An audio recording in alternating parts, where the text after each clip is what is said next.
This is Spirit Gym. The power of myth and astrology have long been known by ancient cultures to aid transformative breakthroughs, but are often overlooked in our modern times. To demonstrate how effective these tools can be, Paul invites astrologer and mythologist Letao Wang back to the podcast to perform a spiritual reading for our two other guests. This is a powerful experience that may well bring you to tears. Don't listen to this episode if you are afraid to face yourself. However, if you are struggling with a physical or emotional challenge or with a past trauma, then you will probably resonate with our guests in today's episode. Before diving in, we'd just like to say thank you for listening to this podcast, which would not be possible without you, our subscribers, and also our premier sponsors, Bioptimizers, Paleo Valley, Wild Pastures, and Organifi. You can find the special offers and discounts from the sponsors throughout this episode, or visit the show notes page at paulchek.com/podcast. Well, everybody, today our topic is myth and healing, and you're about to have a very profound, powerful journey. We have three guests with us today. Letao Wang, somebody who I have great love and respect for, as you probably recognize by the fact that I've got multiple podcasts with him, which is always a good indication of my level of respect for people, is with us. And today we're going to do something very special. I have two Chek professionals with us that have been kind enough to come forward with their case histories. They've both had some challenging times healing. And I thought, what a great chance to use Letao's genius and my knowledge and skill to support these beautiful people. And Letao is going to share a reading based on their birth chart because he's an astrologer and a mythologist. And he will be sharing key myths based on my analysis of Alan's case and Sasha's case. So to begin with, Letao, welcome. And before I forget, please share the names of your books and your upcoming book. Hi, hello, Paul, and greetings to all our audience and to Sasha and Alan. Thank you so much for having me today. So I'm the author of Oracle of the Mythic Heroes and Oracle of the Celestial Deities. These two oracle decks are based on ancient Roman and Greek mythology. And your new one that's coming out? So I will have a new oracle deck coming out to the market in August this year, which is called Legends, Heroes, and Villains Oracle. It's going to be based on history. So I'll talk a lot about the famous people in the past and use their stories to learn our lessons. Beautiful. Thank you, Letao. And we also have Sasha Andreas with us. Sasha, welcome. Thank you, Paul. And we have Alan Simkovich with us. Thank you, Alan, for both of you for sharing your cases. I love both of your cases because you're both going through things that are really a lot more common out there than anybody that isn't a therapist would realize. And your cases are similar, but also very unique. And I think one of the big blessings behind what we're about to share is that there will be a lot of people listening to this that will identify either very much with Sasha, very much with Alan, or a mix of both of you. And so there's going to be a lot of transfer of wisdom and healing to all the listeners who resonate with you guys, but there's going to be a great transfer of wisdom to everybody to understand how all these things we're going to cover, such as myth, elements, birth chart, astrology, and the lessons and key qualities that the myths convey, and the body region associated through medical astrology, which I will outline as we go. So the first thing I'd like to do is share the system with everybody that I've developed. Even though you can't see the diagram, it's part of my Spirit Gym training program, and it's something that I use in analysis of patients, which, as I said in the introduction, came by way of me studying Letao's excellent books, the first two that he mentioned multiple times, actually.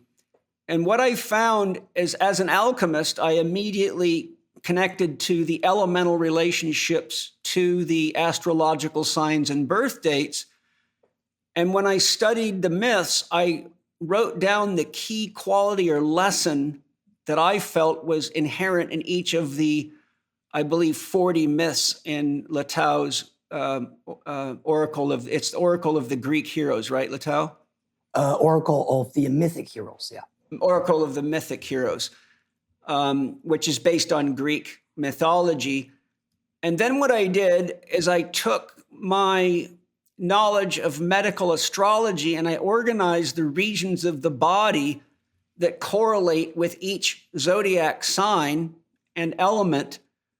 And what I came up with is the key myth for each birth sign, which I got directly from Letao's book, the quality or the lesson the myth conveys and the region of the body, so that when I'm looking at a patient, I can analyze what their myth is based on their birth date and what mythic challenges or lessons they may be facing based on what regions of their body is giving them trouble and what kinds of challenges led to the stress that produced the illness, such as a divorce or loss of somebody in the family, or getting fatigued from working too much, whatever it might be, I can find it. And so what I do is I look for the correlations between their mythic relationship, their element, their body region, and the challenges that they're going through, or the lessons that their soul is trying to teach them. And I also use the Hindu 7 chakra system to correlate where most of the stress is anchored in their physical body. So that's an overview of how I came to my analysis. And what I did is I took my findings, I emailed them to Letao so he could see what I found and how I organized it. And Letao has informed me that he also found other myths looking at Sasha's chart and Alan's chart. So today we'll go through the myths as thoroughly as we can with the time we have. But if we run short on time, Letao will synthesize the myth down into what fits with the flow of time that we have. I'm very excited to share this with you because I think many of you are going to really learn a lot, and all of you are going to learn how powerful astrology, myth, and the body is when used together as an integrated system, which they are always, whether you're aware of it or not. So to begin with, we're going to start with Sasha's case. So Sasha, could you please share with the audience an overview of how long you've been dealing with your challenge and generally what it is that you're struggling to heal, even after making a lot of great efforts to heal? I've been working on balancing my body now for, oh my gosh, what year are we in? 2025, 15, that's 10, 12 or 13 years. And it's been a lot of gut stuff, and it led to a chronic yeast infection and also a little bit of skin issues on my face. So yeah, a lot of different methods I've tried, supplements, naturopaths, healers. It's been about 12 or 13 years. Yep. Now, I'm just curious, do you feel you're improving? Because having had you, Sasha's our family chef, by the way, and so for 2 years, I've been watching her. I've recommended people to her, but I've seen improvements in you, Sasha. Now, I may be seeing improvements that you don't see, but how do you feel? Do you think there's a general improvement, a slow improvement, or no improvement? I definitely think there's been a big improvement. I'm definitely not the same person I was when I moved down to San Diego. I've grown a lot. I've learned a lot. I've had a a lot of spiritual growth. And I think that's assisted in my healing, even though I might not be seeing the complete physical healing of the body. I do feel like I'm closer than I was, 2 years ago, 1 year ago, 6 months ago. So Yeah, I've noticed that your belly's not quite as distended as it used to be, and you don't look like you're carrying as much water, which is a sign that you're having less of a global stress response. So great. So here's what I'm going to share now. Sasha, why don't you share the 5 most stressful events in your life? Because those are, by the way, for those of you listening, those are the key factors I use to decide which energy center or chakra of the body we need to focus on, because the body is, every part of your body correlates to a chakra center. And that's where the consciousness of the body integrates, is in the chakra. So why don't you go ahead and just give us a kind of a, starting with the earliest, most stressful event to the most recent, just so people can have a sense of what you've been working through. okay. Well, I was born in England, and my father moved us from England to America when I was 6. I don't particularly remember it being stressful, but I feel like it was such a big event in my life, so I put that as my first one. I met my ex-husband at 22, and that was a very, very stressful relationship. And then going through divorce 11 years later, that was a very stressful relationship. So that's number 3, or a very, very stressful event. Then my most recent relationship that ended a year ago was also very emotionally stressful. And then my father passed away just a couple months ago, which is my 5th event in my life. Okay, fantastic. I mean, not fantastic, but thank you. Sure. Wrong choice of words. But fantastic that we've now got that on the table for everybody to kind of get a sense of what stressors are working through you. Now, what I'd like to do is I think what I'll do is, yes, I'm going to let Letao share, based on your birth astrology and the myth that goes with your life. I'm going to let him give an overview of that, so we can start from the astrological perspective and look at that myth, so you can see how that correlates. And then after Letao finishes what he wants to share, I will share my analysis.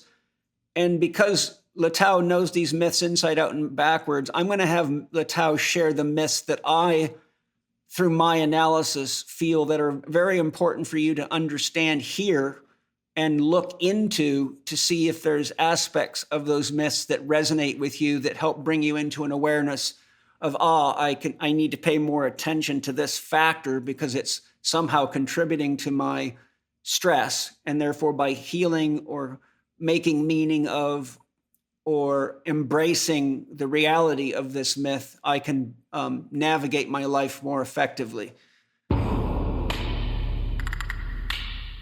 One of the most common questions I get from people around the world is, Paul, how do you make those great smokes I see you enjoying? Well, my friends, I can assure you that there is some real alchemy involved in effectively using a vaporizer and getting the results that you truly want. In my upcoming Herbal Alchemy Workshop online, June 7th, 1 o'clock to 4 o'clock p.m. Pacific Standard Time, I will offer 3 hours of herbal alchemy training with Q&A included. You will learn how to vaporize tobacco, herbs, use flower essences, animal essences, and a variety of healing essential oils. I will explain what I use to create a variety of specific states and how you can use your vaporizer to enhance everything from sexual pleasure to mental focus, meditation, enhanced visioning, and relaxation. I will also share the do's and don'ts of vaporizing and my recommended healthy practices that are important with regular vaporizing. Registered participants that cannot make the live event can access the recording for a given time period. To learn more and register for my online Herbal Alchemy Workshop, go to Paul, chek.com/events/herbal-alchemy. I can't wait to share how I make the amazing smokes that I do and how I can show you to use the vaporizer for a wide variety of other useful things. Enjoy. Okay, so Letao, please share what you'd like to share on Sasha's astrology reading and the myth that is assigned to her by birth date. Yeah. So, so first of all, I have Sasha's chart in my hand, right? It's in my phone right now, and of course, Sasha, this is the first time we're meeting each other, we're talking to each other, and the only information I have about you from Paul is that I know you're a chef, and that's your profession. There are several very, very important things that I'm seeing on your chart. First of all, you have a cluster of planets on your chart in Leo. Even though your sun sign is Aries, right? So when we say, what is your sign, we tend to tell people our sun sign. And sun sign is about, at the time you were born, where the sun was in the sky. And it was in the constellation of Aries. But you have a big cluster of planets actually in Leo. What is interesting about this is that you probably in this lifetime, the two most important energy that you will need to embrace in your life and to work with is Aries and Leo. Aries is the first kind of fire sign in astrology. And the key words for Aries is, for example, leadership, independence, courage, right? These type of things. And the phrase in astrology we say for Aries is I am. This is about who you are and your identity. And for Leo, it's also interesting because Leo is all about creativity and your imaginative spirit. So when I heard that you are a chef, the first thing that came to my mind is, okay, so probably you are very creative with the things that you cook. It's not just about going through the recipe and, okay, I finished my daily operation, finished. But it's more about using your imagination and creativity to create different type of cuisines and the flavors and things like that. Because you also have a very strong Neptune on your chart, and Neptune rules our spirituality, imagination, dreams. So I can definitely say from your chart, it doesn't have to be about just related to your work, right, as a chef, but perhaps when it comes to dealing with the relationships with people, in general, I would say probably creativity is a big part of it. And a lot of the events that you mentioned earlier, those critical events, I realized that 3 of them out of the 5 are related to your relationship with either husband or boyfriend. And that makes a lot of sense because Leo is about love, and Leo rules our heart chakra in astrology. And people who have very strong planets in Leo, one of the biggest, let's say, influence, in their life, it comes from love and relationships, and the romance and the excitement, the passion, right, things like that. Now, one of the things that I read about the notes that you wrote, previously was that you want to balance the divine masculine and the divine feminine. And this is very much in line with what is showing on your chart, because the day and the time you were born, you have your natal Venus and the natal Mars square each other. Venus is the goddess of love in Greek mythology. It was the divine feminine, and the natal Mars is your divine masculine, right? Mars is a masculine energy, it's a god of war, right? Courage, independence, things like that. Now, yeah, absolutely, right? And it's funny in Greek mythology, actually, when Venus and Mars had their passionate love affair, it was quite tumultuous. And the reason was very simple, because it wasn't a affair, because Venus was already married. Venus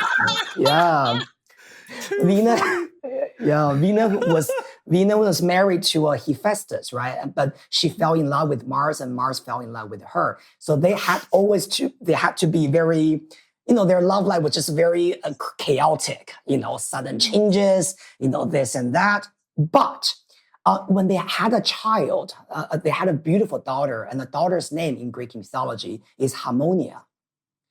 I mean, Oh, isn't wow. that Okay. funny? When you really bring the Mhm. divine masculine and the divine feminine together, the child's name, the result of that is harmony, right? Mhm. And so here we see actually how the divine feminine and the divine masculine can go against each other, create that kind of sudden changes, chaos, and anxiety. But at the same time, when they really work in line with each other, we see the beautiful child with the harmony in there as well.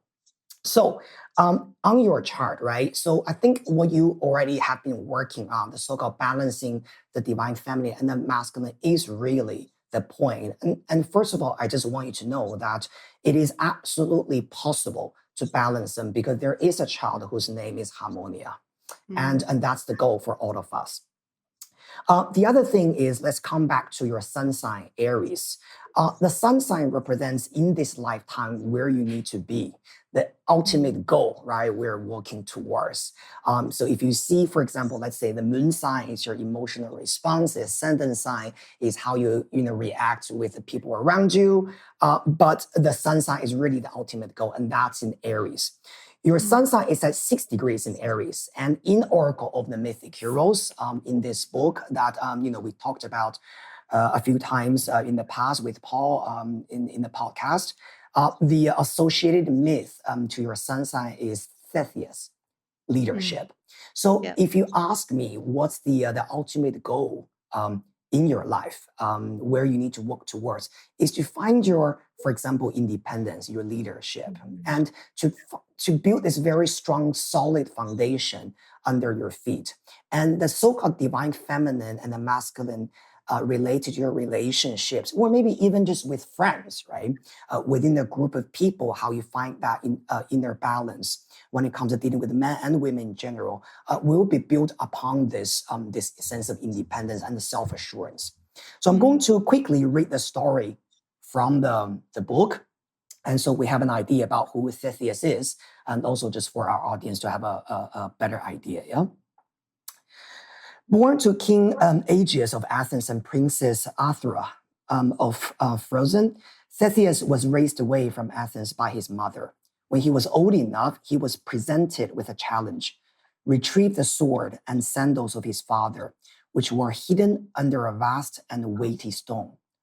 Only when Theseus was strong enough to move the stone and reclaim his legacy would he be considered a man. Though Theseus struggled and strained, he could not move the stone. His mother, watching his trial, spoke to him and reminded Theseus that the strength of kings is different from the strength of other men. When Theseus understood, and he joined his strength together with that of the myths of Trojan, who saw him as their leader. Together under his direction, they moved the stone and reclaimed Theseus' birthright. For years, more than thanks to the sword, by cleverness, fearlessness, and natural-born leadership, Theseus carried his warriors, formidable in their own ways, to victory after victory. They respected him as he respected them. When Theseus was of age, he desired his homeland. Once again, his leadership skills helped him, this time in a different kind of battle. Athens was a city in distress. The people were sad and angry due to the tribute they were forced to pay King Minos of Crete. Every year, 7 young men and 7 young women were sent to that island to be sacrificed and devoured by the monstrous Minotaur, a beast with the body of a man, the head of a bull, an unending appetite for human flesh. No true leader would send his people to die in a place. He himself would not go. Theseus resolved immediately to make himself a part of the tribute. His father begged him not to go, but the prince would not be moved. So Theseus voyaged with the others on the ship flying black sails. He arrived at Crete, won the love of Minos' daughter, Ariadne, and from her received the secret to navigating the Minotaur's labyrinth, a long spool of thread that he could use to guide him back out again. Armed with a sword and Ariadne's thread, Theseus led the other Athenian youth through the labyrinth. Together, they slew the Minotaur and ended the tribute that their city had suffered under for so long. Theseus sailed away from Crete with Ariadne at his side and with the young people he had saved. When he arrived home in Athens victorious, he unfortunately found heartbreak. His father had died. Theseus became king of Athens, and under his leadership, the city prospered. So that's the quick news about Theseus. To me, I think Theseus was, he was really the so-called hero in Greek mythology, and probably the most prominent one. And I think the reason is because it really showed his fearlessness when people had to, tribute their children to be fed by the Minotaur. He was the one courageously going to Crete and challenged the Minotaur and finding his way through the dreadful labyrinths, right? Because millions of people died actually in there. So my question for you, Sasha, is when you feel like you are going through your own journey, right? When you are facing the so-called fear, let's say, or trying to find your own way out of the labyrinths, what gives you the strength and what usually helps you to go through that journey? Um, let's see. For example, let's say when you were dealing with your difficult relationships, let's say in the past, when you were trying to balance that divine feminine and divine masculine energy, what did you, or maybe put the question in a different way. What was the difficult part for you to navigate your way through that relationship? And now, in hindsight, what did you think that that helped you or that didn't help you? uh, it's been a long time and this is all like a lot of this has been very recent for me, like in the last like year. Yeah. Uh, like looking back into my past experiences and it's like I've fallen short in leading myself. It's not not about leading others or being in a position to lead others, but really doing it for myself so I can make the right choices and like you're talking about, like navigate through these challenging experiences.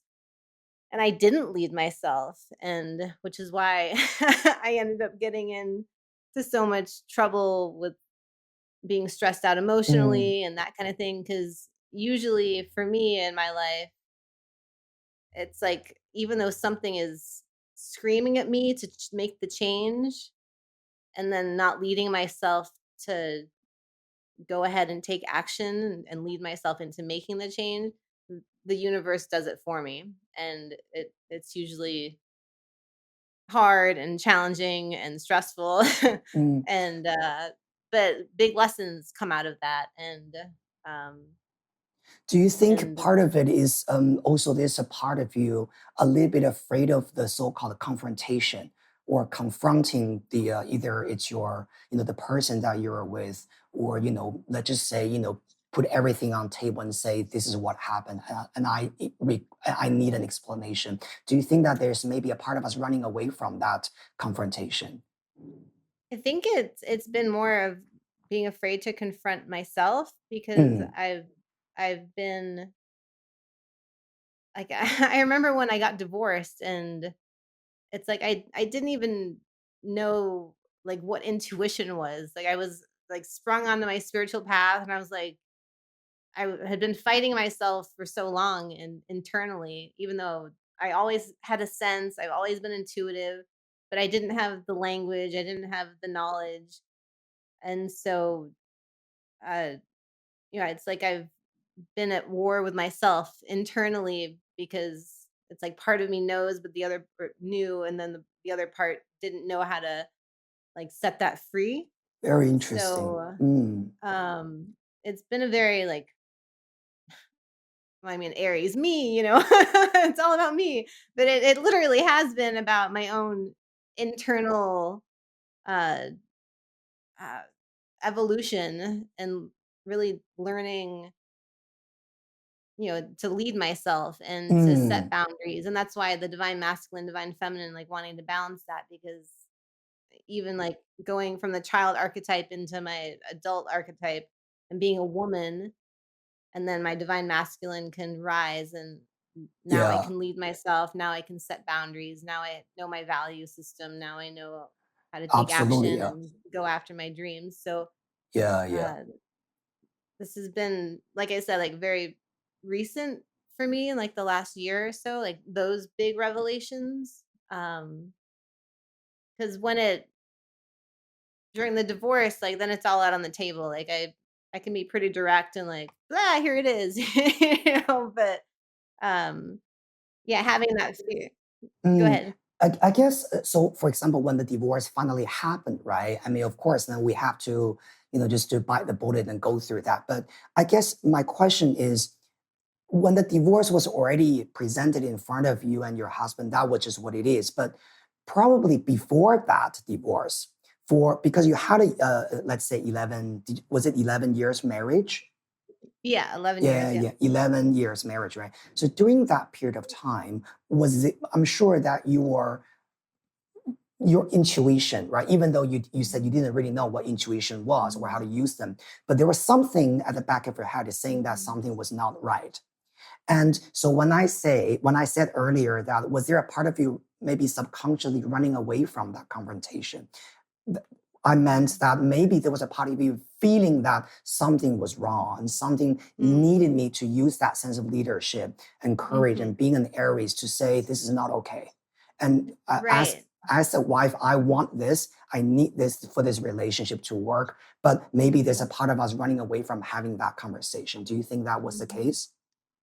Um, I there's definitely truth in there. Yeah, like Mm, and but being with someone like expressing yourself and then not having the kind of relationship where you're heard or mm, things are taken seriously um and then like having doubts, like constantly doubting myself, like knowing something wasn't right but not, I don't know, like just not trusting that I knew something wasn't right or mm, something, mm. and it's like, Yeah, so it's yeah, like this, I'm in a constant state of yeah, internal stress even though I didn't perceive it like that.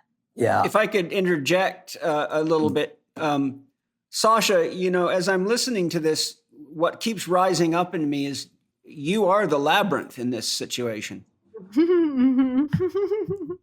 So maybe you should swallow a spool of thread and see where it goes. Oh my god. Yeah, I am definitely the labyrinth. Absolutely. They say you're Yeah, and I feel sometimes also it's a bit like Sasha, maybe, when we are not aware of, what we need to, or for example, now I'm sure that you have already figured out a lot of things, after experience all these experiences. But let's say when I'm looking at your chart, right, one of the things I notice is that your life purpose is really to embrace these fiery energies in you, the energy of Leo and the energy of Aries. These two signs are all fire signs in astrology. And like what I mentioned earlier, Aries is about who I am, and Leo is about what I create. And so probably the life lesson for you is to not be an audience of your life, but be the actor on stage in your life. And you're the one performing your life rather than you're the one observing your life. And because this Leo energy is not the audience watching silently and see how these things are going and flowing, but Leo is about I'm the actor I created. And all eyes on me, right? The spotlight is on me. I'm gonna perform. I'm gonna sing, and I'm gonna make things happen. So it's a little bit like that, proud but also creative energy there. And also because you do have a little bit, opposition actually um, between your second house and also your eighth house in astrology. And this is also about your value, what you believe in versus what your partner believes in, what your partner's value is. There's no answer in terms of which one is more important, but I think for you, because you have a lot more fire energy in you, right? This I create energy. I think one of the also the key things for you to understand what the right relationship is whether your partner actually can be a part of that journey. If you are the Theseus descending into labyrinth, remember in the midst, Theseus was not alone. He had the help from Ariadne. who lent him the thread, right, so that he will never get lost. So I think this journey for you is about someone spreading that thread for you. And they might not be the one descending into the labyrinth together. Maybe they will be, but at least that thread will be provided by them for you to figure out things. And so you will be the hero, slaughtering the Minotaur and save Athens. Most people nowadays have some trouble with poor blood sugar balance from stress, inactivity, and suboptimal sleep.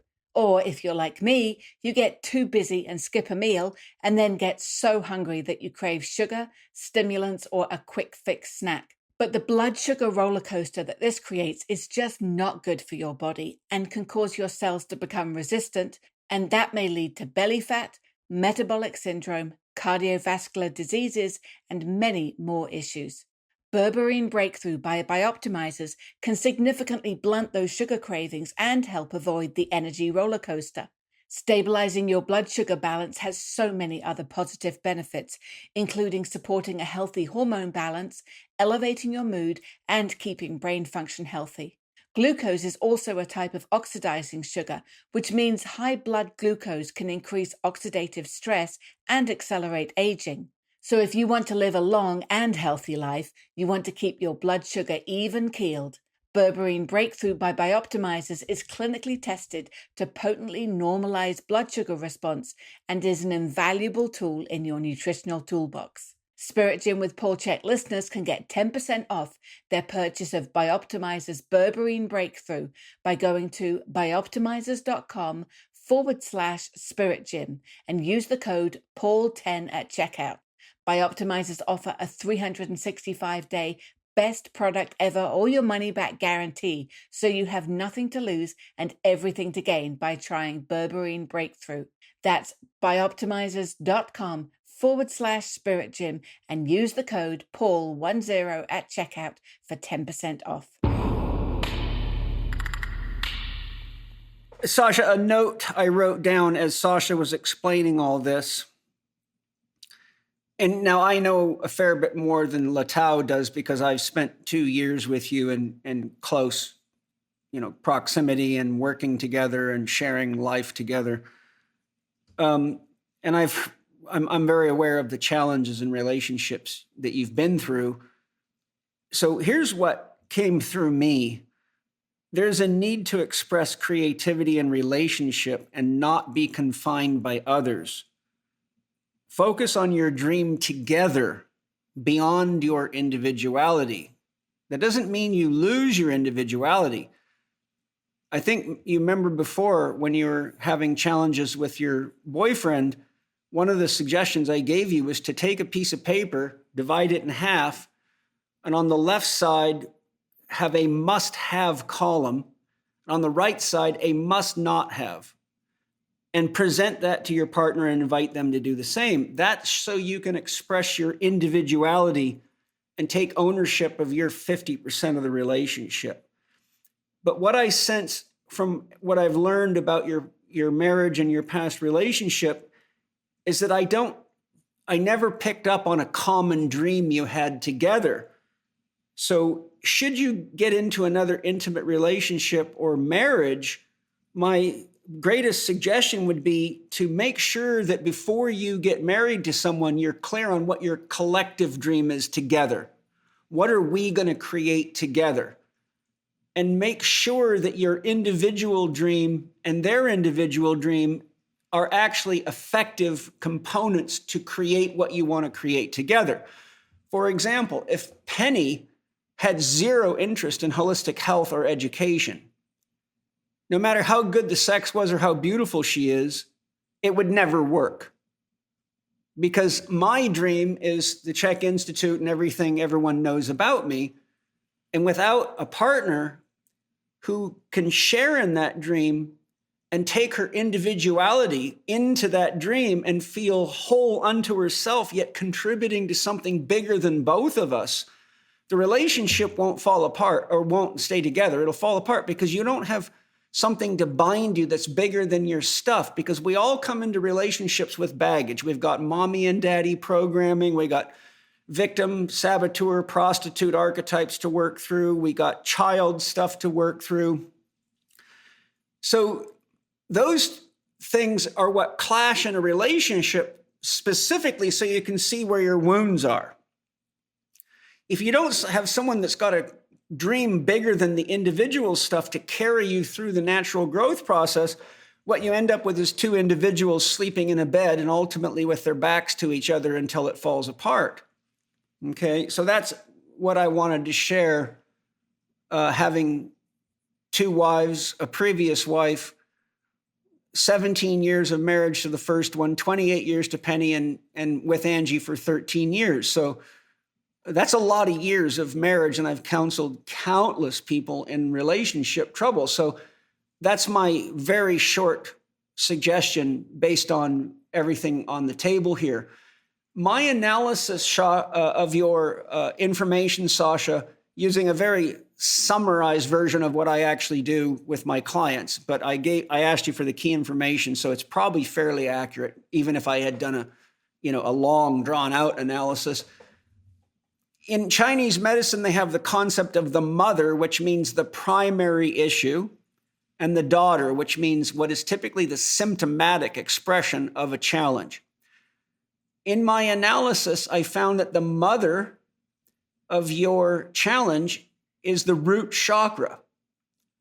The root chakra's psychological theme, what it's all about in our growth and development, is safety, security, tribal association, and wanting to belong.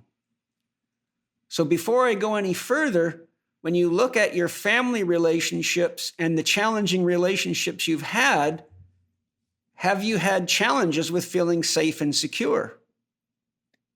No. No, I have not. Well, no, being in a constant state of stress and arguing and that kind of thing, it's not an environment to feel safe or secure. Well, what you mean is yes, then, because I said, have you had challenges with feeling safe? Have I had challenges? Oh, yes, then absolutely yes. Have you felt yourself lacking tribe or people that you can share values with and harmonize with and feel safe with? Yeah, I've always, I mean, you go through different stages throughout life and you might have friends and those fall away. And I always felt kind of weird in this world. And so it is until being here, really, it's sifted down to people that match where I'm at in my consciousness and my life and what I do, having people having the same values. Here, meaning at the Rainbow House and in this region of the world, or? Yeah, this region of the world, yeah. Yeah. And then wanting to belong. Just so you're clear what that means, if you're looking for your people, who do I jive with? Who do I lean on in times of trouble? Who can I tell my pains to without being judged? Like, I know I could call Letao and tell him anything and it wouldn't knock him off his feet, and he wouldn't just say, well, Paul's an idiot, I don't want to spend time with him anymore. I could call Jason Picard, I could call Kyle Kingsbury, I could call Mike Salemi, because they're my people and they resonate with me, and they would call me too, and they do.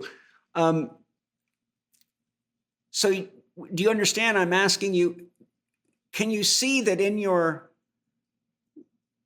story that there is a sense of not being able to feel safe and belonging where you can dissipate your stress? So I perceive Sasha's carrying this inside of her, because in the relationship she's had as intimate relationships, she's not been able to dissipate that stress because there's not harmony between the partners.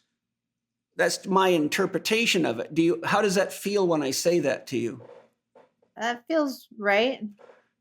Okay, so what this boils down to is the next thing I'm going to go into, and then I'm going to share the myths that come out of this.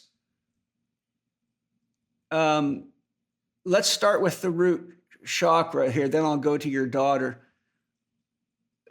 My analysis of what's going on with you relates to healing family and ancestral trauma. The myth is Orpheus. The theme is healing. The element is water. And the regions of the body are chest and stomach. Remember, the chest is where your heart and your lungs are, and your stomach is where you digest.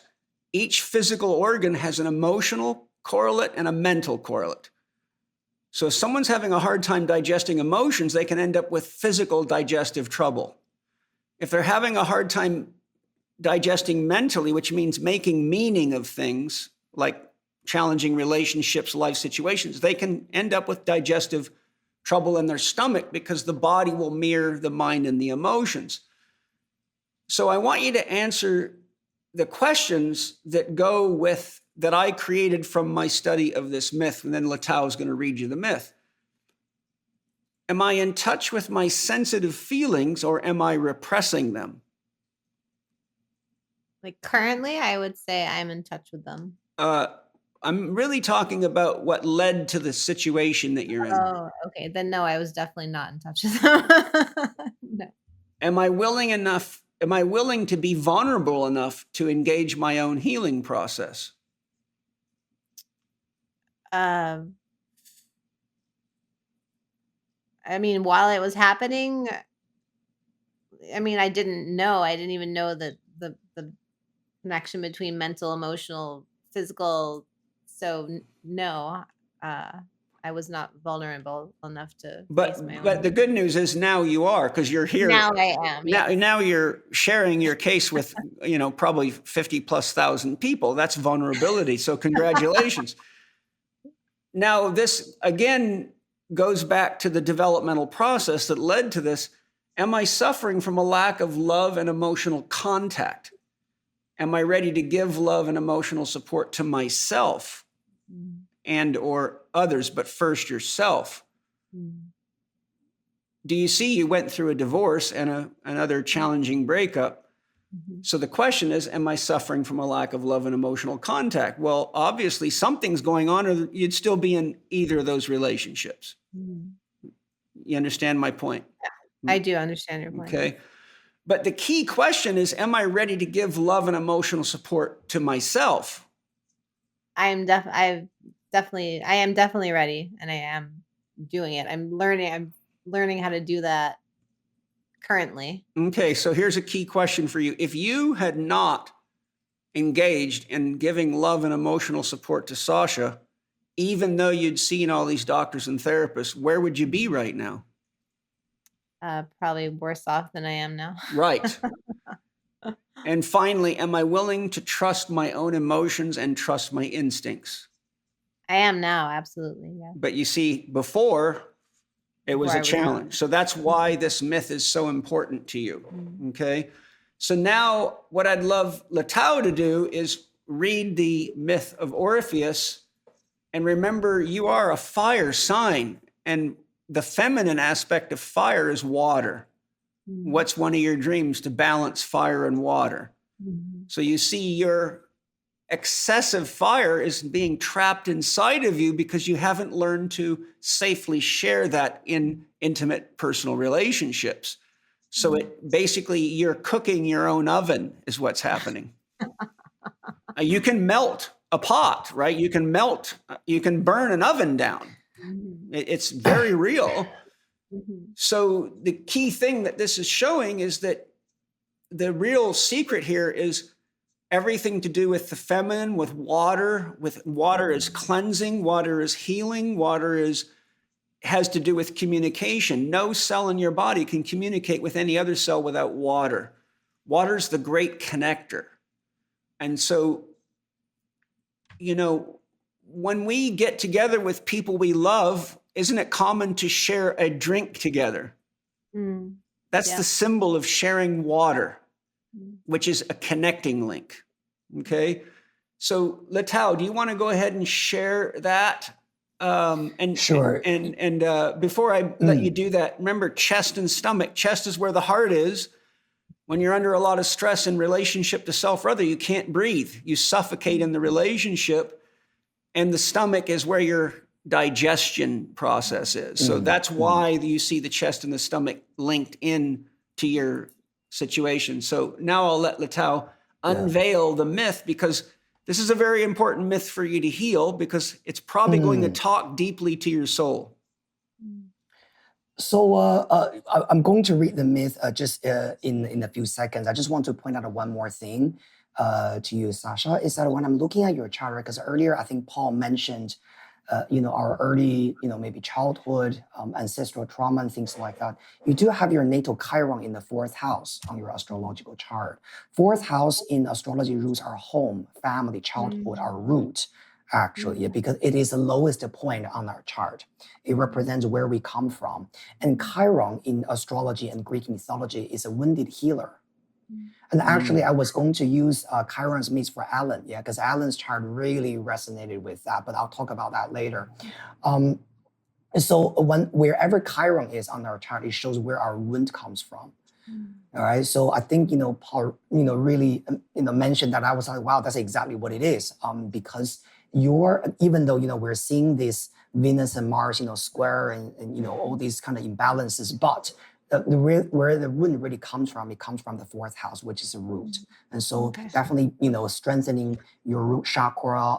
Also, I did a little bit Chinese metaphysical studies, analysis for your chart. You need to wear more red color things on you. Exactly. Yeah. Red today. Red is a good color for you based on I Ching, actually. Yeah. Okay. So let me read the myth for Orpheus, the healing, this chapter for you. Sing, O muses, of the golden voice of Orpheus, son to King Orcus and of Thrace and Calliope, the muse of song and eloquence.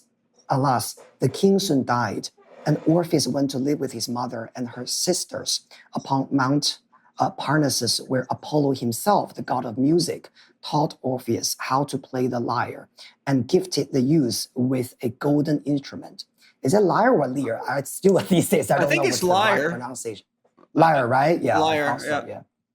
Yeah. So passed Orpheus' childhood as he learned all manners of art, music, and poetry until his natural talent shone as brilliant as the brightest star in the sky. When he came of age, Orpheus left the mountain and traveled all over Greece. His music brought peace and healing wheresoever he went. Moreover, he embarked on many adventures, even accompanying Jason and the Argonauts on their quest for the Golden Fleece. Were it not for Orpheus, they would never have made it past the sirens, those dreaded half-bird, half-woman sea nymphs. Orpheus played more lovely even than the sirens' enchanted voices, so the sailors listened only to him. On Orpheus' final journey, he encountered the Cyclonus people and fell in love with a maiden named Eurydice. So all-consuming was their love that they immediately married and were for a time blissfully happy. But such pure and wondrous emotion was not to last. Eurydice, walking through the tall grasses with her attendants, drew the attention of the shepherd Aristodaus, who lusted mightily after her and gave chase. Eurydice, fleeing him in fear, stepped upon a nest of vipers and was immediately struck dead by their venomous bite. So great was the misery of Orpheus upon discovering Eurydice's cold and lifeless body that he began to sing a song of such great sorrow that the world itself and all the gods began to weep. Even mighty Zeus, king of the gods, cried openly. The gods agreed to open the way to the underworld and granted Orpheus an audience with Hades, the king of the underworld, and he might plead for Eurydice's return. His grief and eloquence were such that Hades took pity on him and agreed that he might take Eurydice back with him on one condition. He must not look back at her before she stepped into the light of the upper world once more, lest she be lost to death forever. Orpheus set off from the depths of the underworld, followed by his beloved Eurydice. His musician's ear strained, but it could pick up no hint of her presence. no sound of her breath upon the air, no rasp of her sandals upon the stone over which they walked. The temptation to look back grew and grew, but Orpheus looked only forward. However, with each step, the temptation to look grew, and the fear that it might all be a trick increased. At last, however, he stepped out into the sunlight. Immediately, he whirled around to behold his Eurydice. And there she was, foot raised to step forth into the sun. But he had turned too soon. Eurydice had not yet moved into the sunshine of the world of the living, and she vanished back into death, lost to Orpheus forever. In that moment, Orpheus' heart cracked, becoming a wound so deep that it would never heal. Not even his own music, which had healed so many, could console him. Instead, he sang a song of death, calling the beasts of the field to tear him asunder, and they did.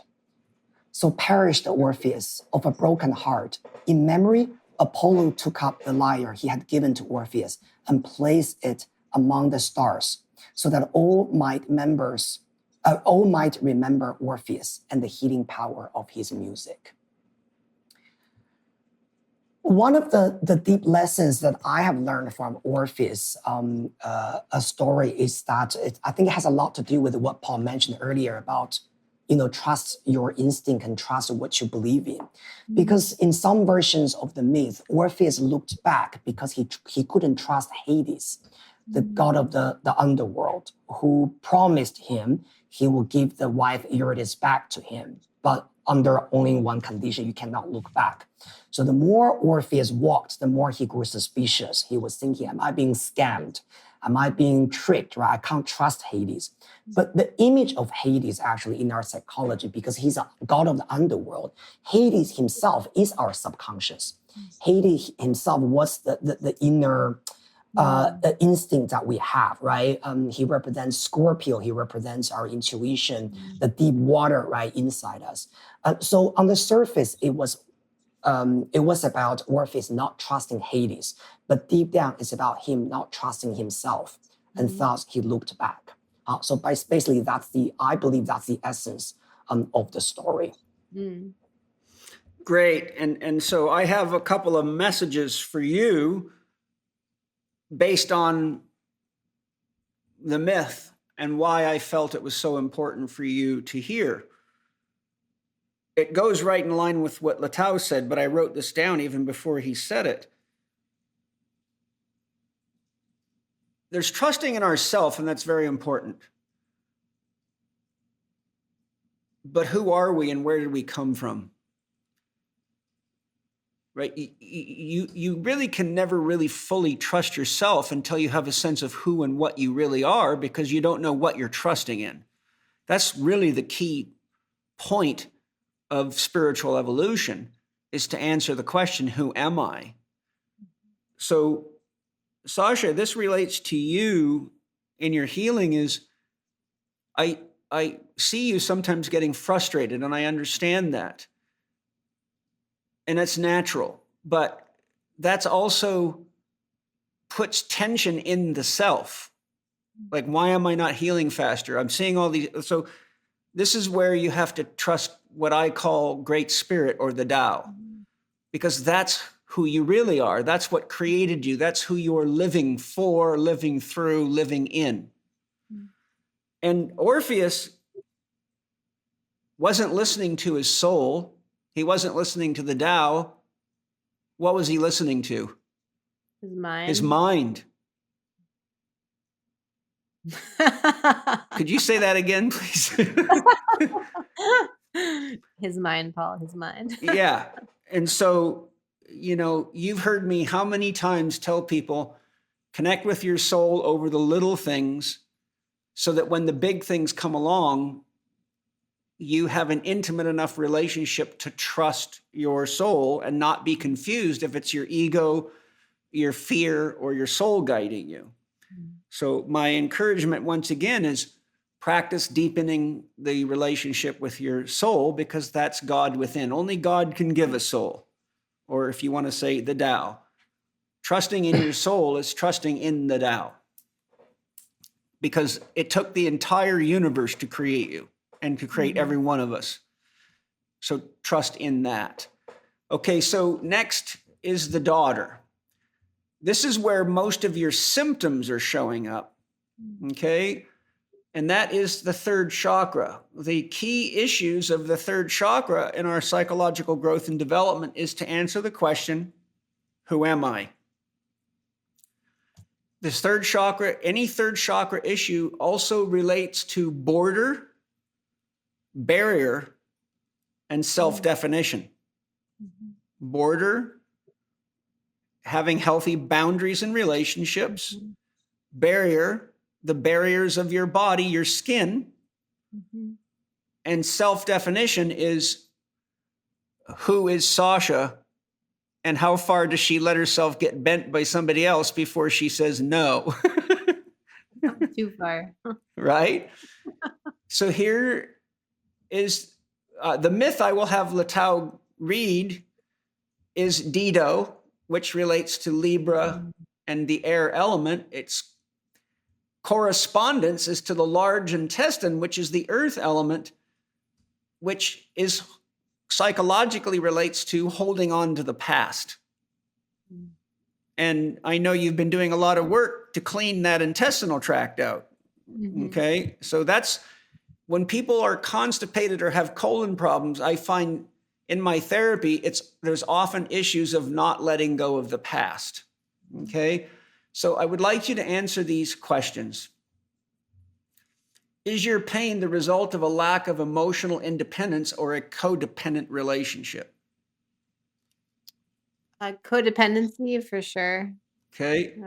And also lack of independence. Emotional independence. Like, Yeah. Okay. Do you suffer from doing too much for others at the expense of meeting your own needs, like an overloving mother? I used to. Yeah. Do you depend on others for your happiness versus taking responsibility for creating your own happiness within? I wouldn't say happiness. No, codependency was more like financial, but happiness, no. Okay, well, here's a question for you. Well, I know where you're gonna go with that. What do you think I'm going to ask you?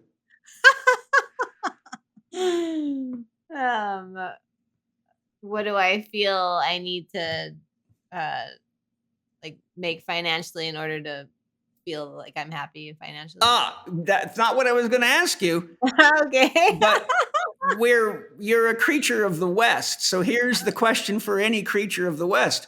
And you have to be careful about how you answer this, because I will let you know if I don't think you're being honest. How much of your sense of happiness in the past has been related to your financial stability, either in a relationship, being able to pay the bills and have enough to play with, or in your own life? A lot. That's the point. Okay, so what you've just identified that's very important, because I see this in most of my patients, is be very conscious of the difference between finances and your inner sense of wholeness, stability, and the ability to have a sense of humor about life. Because if you forget to laugh, financial stress will eat you alive, right? And I'm a guy that's lived through a lot of financial stress. And that's why I remember to drum, to rattle, to paint, to pray, to ask for help, so that I don't let my financial status define who I am, right? And that's the key thing. And so before I give you my suggestions for healing, well, let me just give you the suggestions now, and we'll see how it correlates to the myth when Letao reads it. So this is based on your daughter. Look at your early developmental history for judgments or fears that led you to fear and repressing your feelings for not being wanted, feeling, or valued. So look into the first, particularly 12 to 14 years of your life, for judgments from mom, dad, or family that led you to repressing your own feelings, because if you express them, you may not feel loved, wanted, or valued. Okay, so that's something you can do on your own time. Okay. Look at your family history for a tendency to repress one's feelings to make it or get along. And just so you know, in Jungian psychology, the opposite sex parent has the greatest influence on your relationship to your inner self, and your same-sex parent has the greatest relationship on how you engage the outer world. Okay? So you might want to look at your father's capacity for how he manages his emotions, and that's just an example of how you start looking for these things, right? And I can email this to you because all these are all written down. I'll do it for both of you, okay? Next, what leads to this imbalance is lack of emotional expression, connection, touch, and being accepted for who you are as an individual, as opposed to having to be like others to fit in and be accepted. So look back and say, where did I have problems because I didn't fit in? And if I did really express myself as I am, I might not be accepted. But you already gave us a clue earlier, didn't you? Do you remember what you said? No. Letao and Alan, did you remember when she said, I never really felt like I belonged here?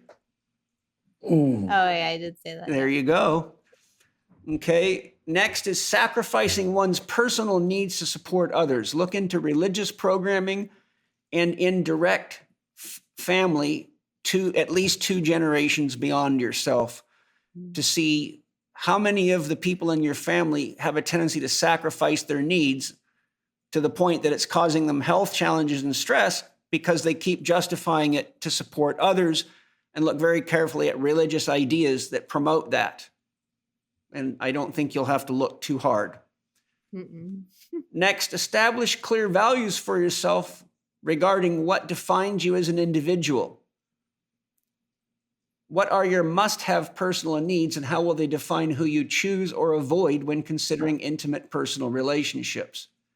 What are your 4 Dr. core values? Get clear on what love means to you and how you will know when you are giving and receiving it.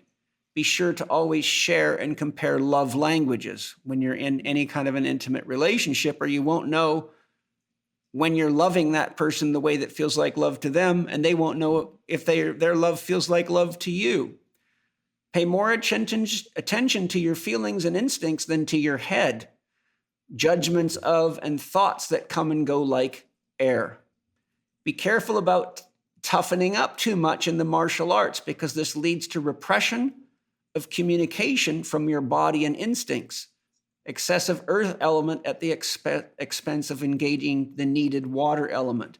Water and air produce the atmosphere around you. Do you understand what I'm saying here about martial arts? Yes. You need to be very conscious. I am an ex-martial artist with a lot of experience, and no one can endure any kind of career in martial arts without repressing their feelings for pain and repressing their emotions, because you have to maintain composure while in a lot of pain and while angry. So to be good at martial arts, which you're attracted to for the masculine, which is actually, I believe, a psychological compensation for the fact that you have had such a hard time dealing with intimate partners. So you're trying to actually bolster your mental, emotional strength by doing it through a physical path. But the danger is you will continue to harden your ability to feel the intimate connection to your feelings and instincts. And so you could end up being a very good martial artist that ends up having ongoing challenges in relationships. And I've had to counsel many elite fighters because their relationships keep falling apart because they can't feel what they really want, nor can they feel what their partner's trying to convey to them. And they almost always resort to violence to deal with their problems. Okay. Become clear on what is happy making for you and block time each day or each week to engage these activities or relationships. Be conscious of depending on others to bring you happiness and joy versus being self-fulfilled. Hi, everybody. This is Paul Chek. I come to give you a little message. I want to share some empathy. I know how hard it is to change your behavior when you got some bad diet and lifestyle habits and you look at that coffee or you look at the sugar or you look at the junk food that you're in love with and you reach for it because it's quick and easy and you keep telling yourself, I need to change, I need to change, I need to change. But eventually the system breaks down and you get motivated by the pain teacher. But what if I gave you an opportunity to try something that would help you start the process of behavior change and enjoy it and look forward to it? Well, I have something for you. It's Organifi's red juice. It tastes great and it's loaded with nutrition and lots of vitality for you. And I got Drew Canoli here to tell us why it works so well for behavior change and increasing your life force and your vitality. Drew, what's the magic in that red juice? Because everybody seems to love it. Yeah, I agree with you, Paul. Sometimes when we're craving things, it's hard to switch a habit, a behavior. Yeah. So I looked at that fundamental fact and I'm like, well, what could we create that people could crave that actually tasted great? Mm-hmm. And that's when red juice was born for energy. So between the berries, the blueberries, the raspberries, the strawberries, the best quality organic glyphosate residue free, the rhodiola and the cordyceps, we were onto something. We sweetened it with a dash of monk fruit. And literally I started to come to life. When I drank this, I had so much more energy than I would normally have. Stamina went through the roof. Yeah. I actually shaved off 45 seconds off my mile time drinking red juice before I ran. Wow. Talk about an uptick in nitric oxide production in your body, right? Something went up. Yeah. We know speed Actually, went up. It's funny you say that because I get messages all the time about sexy time. Oh, yeah? When people drink red juice, something's going up. Something's going up. And I get so many messages about that. That's funny you brought that up. Well, we hope it's the flag these days.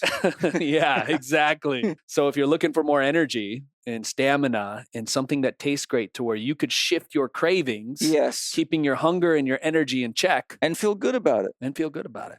And you might even break down a little bit and wander back. But if you've got some natural sweetness and a lot of nutrition, you probably, if you're honest with yourself, won't need as many chips or as many of whatever your little thing is, but you can do this naturally and easily. And that's what I'm all about, naturally and easily and honestly. And, you know, it all starts with being honest with yourself. So if you want a great tasting behavioral switch technique that's really good for you, it has a lot of knock-on benefits for you and your whole family. Try red juice. Go to Organifi.com, Organifi.com. And because I love you, Living 4D listeners, so much, I've organized for you to get a 20% discount with the code capital C, capital H, capital E, capital K, 20. And that's as fast as I can say that. I love you guys. Enjoy your red juice. Now, what I'd like Letao to do is share the myth of Dido, and let's see how it fits with what I've just shared. Yeah. So with the Dido myth, Paul, I think maybe I won't read the whole story because it's quite long. I just had a look. Yeah. But I would simply talk about who Dido is. Sasha, I think you have the Oracle, the Mythic Heroes. Do you remember who Dido is? So one of the things about Dido, this character, is that she actually had a beautiful relationship with Aeneas. Aeneas was a Trojan prince, and he pretty much escaped with the help of his mother Venus from the Trojan War, because the Greeks they won the battle and they destroyed basically the whole Troy back then. And Aeneas was able to escape, and he traveled to the modern day Tunisia, so North Africa, and that's where Dido lived basically in the. And at that time, of course, they fell in love, and Aeneas was a prince, right? He was charming, he was heroic, and all that. But because Aeneas received a very clear message from Zeus that he must find where Italy is, because his descendants were Romulus and Remus, the founders of Roman Empire. So his mission was given by Jupiter, the king of the universe, or Zeus, right? The Greek version is Zeus. And the god said, you must find Italy. That's where you will find peace and you will find prosperity. And that's how later the Roman Empire, was established. But of course, when he had a relationship with Dido was in Tunisia. She was not in Italy, right? And, Dido wanted to, of course, keep him in Tunisia. And she actually convinced him in many occasions that please don't leave me. We're happy. You don't need to go to Italy. You don't need to leave me, right? Things like that. But eventually, Aeneas listened to God. And so he insisted to go to Italy. And so one day he did leave. And that led to the death of Dido, because Dido couldn't bear the thought that she is losing Aeneas from the relationship. And she actually I didn't really write that in the book. Actually, there's another myth after that saying that during his Aeneas adventure, he had to descend into the underworld to negotiate a deal actually with Hades. And he accidentally came across Dido's soul in the underworld because Dido, committed suicide because of him. And he was trying to apologize to Dido and said, I'm sorry that I left you. You didn't have to do this to yourself, right? But still, even as a ghost, Dido refused to look at him. And so you can see how even, when Dido descended into the underworld, waiting for her own transformation, reincarnation for the next life, she couldn't let that go. And that eventually, tells us what this codependence is about. It's not just about losing someone and we're feeling unresolved, but it actually creates so much unhappy feelings within us, even as a ghost for Dido. And so usually when I'm doing a reading with clients, right, when they pull the Dido card, there's a lot of relationship imbalances actually in them. But also like what Paul said, I think earlier, usually when it comes to codependence, it's not really about we want them or we need them so much. And to me, I think it's about something that is a little bit lacking in us. And we're trying to fill that hole through a relationship or through a partner. And that's why when someone is leaving, it's not just about I'm losing a partner, but it's also about us losing a part of ourselves. And that hole can no longer be filled in our heart. Okay, so Sasha, what I want to point out in regard to the myth and regard to what we've just gone through regarding the daughter assessment, psychologically, as Letao just alluded to, remember, the average marriage today only lasts 2.5 years, and the average person's married 3 times in their lifetime. That's not a good track record for the convention of marriage. What Carl Jung would tell you is the reason why is because we tend to project the qualities that are unconscious in us onto the screen of someone else that displays them. So, for example, if you're inherently a strong woman, or Alan, you're a strong man, but you don't acknowledge that, recognize that, or embrace that in yourself, you have a tendency to be very attracted to and fall in love with someone that's very strong. The problem is that when that strength is not working for you in ways that make you happy or feel aligned within you, you now have to confront the very quality that once you loved, and the only way you can do it is to find your own strength. You get it? So God puts a mirror of everything hidden inside of you, around you, and you're attracted to it. You fall in love with it. And if you can survive the process of the confrontation with your projection and develop that quality in yourself, then the relationship now becomes harmonious because you now see them for who they are, not for the parts of yourself that you couldn't see and were attracted to. This is what's called the breakdown of the projection. And if you study attachment syndromes, Diane Poole Heller, for example, shares in her teachings and in my podcast with her, the projection mechanism usually breaks down in about 18 months. Which means you have about a year before you get out of the relationship or find the truth of yourself and engage in your own wholeness. You understand the point? Because what you're looking for becomes the enemy until you find it in yourself. But what attracted you to it is not realizing that you were looking in for yourself in another person, but you can never own that part. Mm-hmm. And when you try to own that person because they make you feel safe, the ego will reject it because they start losing themselves in it. So it kills the individuation process, the process of becoming whole unto yourself. Is that clear to you? That's clear to me, yep. Okay. Letao, do you have any closing comments on Sasha's case before we move on? Sure. Well, I just want to give Sasha some also good news before we move on. I think we've given her lots of good news. Yeah. Something for Sasha to look forward to, right? Yeah. Yeah, of course. Yeah. So, Sasha, I know that a lot of things that we talked about are, related to emotion, how you deal with relationships and, marriage and things like that.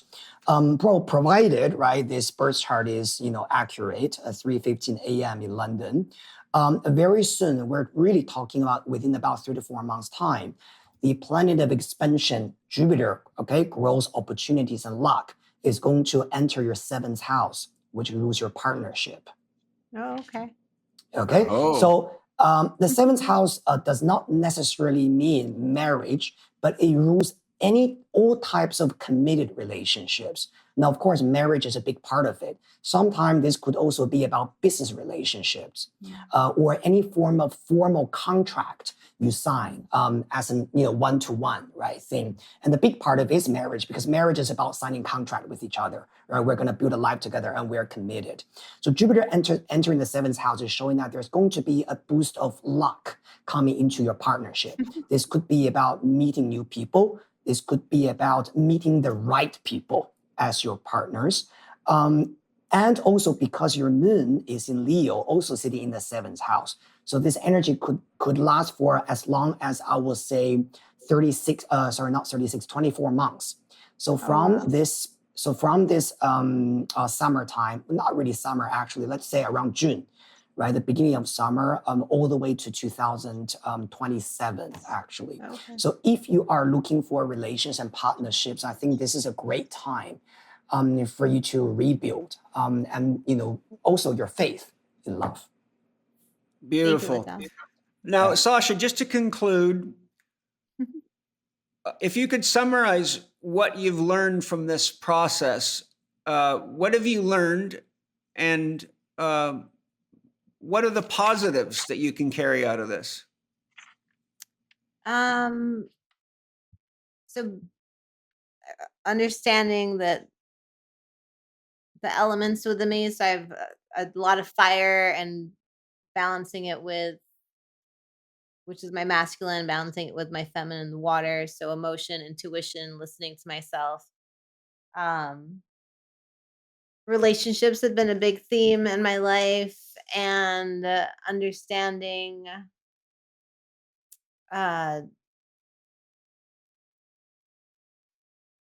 like my ancestral history and how that plays a part in things that I'm dealing with in my body and in my life.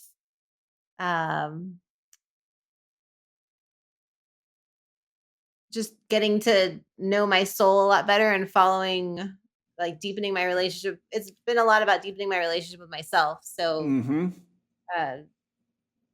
connecting to my soul more, getting to know my inner self more, and then that can help me discern between what is good for me and what is not good for me. That's pretty good. Yeah, I think so. I think if I could summarize it, remember that we are 50% of every relationship.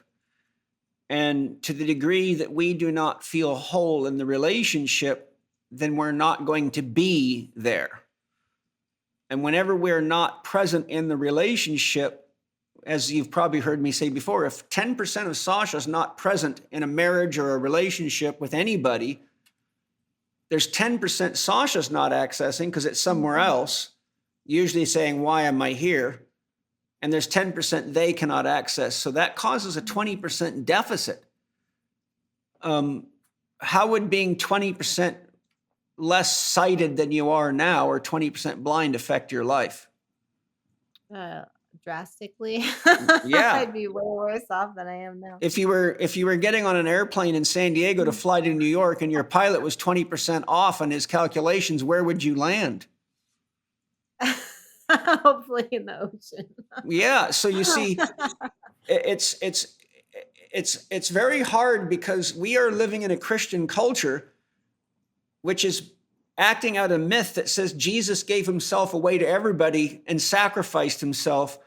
And so the result is we have a real crisis of individuation because people in our culture think having an ego is dirty, it's prideful, it's egotistical.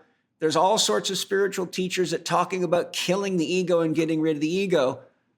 But that means that that religious myth means that you give yourself away to everybody else, and you often suffer the challenge of beginning to resent the very people that you're helping or that you love. And that creates real problems inside of us that lead to health problems. The good news is I think you're well on the way. Me too. Awesome. Okay. Thanks, Paul. And I know you're strong enough to make the rest of the journey. Absolutely. Spring has sprung here in the Northern Hemisphere, and now is the time for you to take the next step in your growth as a health or fitness professional. Or maybe you've been considering changing careers and becoming a fitness or lifestyle coach. I have some great news for you. The Chek Institute Spring Sale is coming May 9th to 18th, and you can save big on all their in-person advanced training programs. The holistic lifestyle coaching and integrated movement science programs are gold standard courses in the industry, created by Paul Chek and taught by his personally selected team of Chek faculty. Held at locations across the globe, you'll receive hands-on training from teachers who actually practice what they preach. And from May 9th to 18th only, you can save with free prerequisite packages, added bonuses, steep discounts, as well as payment plan options. To explore the dates and locations for the Chek Institute's in-person advanced training programs, go to chek.group/spring sale. Don't delay though, as seats are limited at each course, and when they are sold out, the course registration closes. So go now to chek.group/spring sale. Okay, so Alan, it's your turn. I suspect you picked up some aspects of Sasha's case that resonate with yours. Because as you'll see, definitely, when I do the breakdown, you two have exactly the same imbalances, but for different reasons. Meaning what leads to the conclusion is different factors, but it's the same conclusion, the same psychological, physical kind of chronic challenges of moving through stuff. So we're going to begin here, Alan, with having you overview your situation and then sharing your 5 most stressful events. And then Letao is going to do, as he did for Sasha, your birth chart explanation and the myth of your that correlates to your birth time. Sounds good. Go ahead. All right. So I would say my journey and the reason I'm here speaking to the 3 of you today and so many joining us on the live and on the recording is because 15 years ago, the day before my 19th birthday, I had an almost fatal skiing accident in Quebec. I cracked my helmet, broke my skis, injured my knee, had a concussion. And since I've been on a journey of trying to get to the root of chronic pain and get to a point where I feel like I can embody the athlete I grew up to be. Just for some context, from 0 to 18, I was involved in sports competitively and recreationally, oftentimes playing 2 to 3 sports per day. And after the accident, I found myself often frustrated and going through cycles of getting some improvement through mostly for for most of the period, let's say 10 of the 15 years, a lot of it was focused on addressing things physically and often getting some slight improvements, but oftentimes feeling like I was getting nowhere. And then over the last few years, I've definitely, especially since moving to the West Coast in Southern California, exploring, various courses, of course, Paul Chek's Academy, doing certain courses such as family constellations and Gestalt, working with other great practitioners. I've recognized how the subconscious and suppressed emotions and ancestral traumas can both compound and manifest in physical symptoms, and that there's a higher reason for why the pain is there, and that it's not necessarily by any means a punishment, but it's more of a initiation, if you will, on a spiritual path for our higher purpose and higher benefit. Very good. And so I find myself in a place where I'm grateful for even the accident, and now I don't see it as an accident at all, and divine intervention, which led me on a completely different path. But I do find myself at times going down the spiral, almost like I'm going back in a previous timeline where I was, in a state of high pain that was cycling for longer periods, where I felt unsupported, unseen, and in a place where I felt like I didn't have what it took to, quote unquote, figure it out. Almost like I was trying to solve Da Vinci's Code. And so, the last few years, I would say, one of the experiences that was pretty transformative for me was Paul, your course, and I'm not just trying to toot your horn. Which course? The retreat, the Power Animals and Spirit Guides. Oh, good, very good.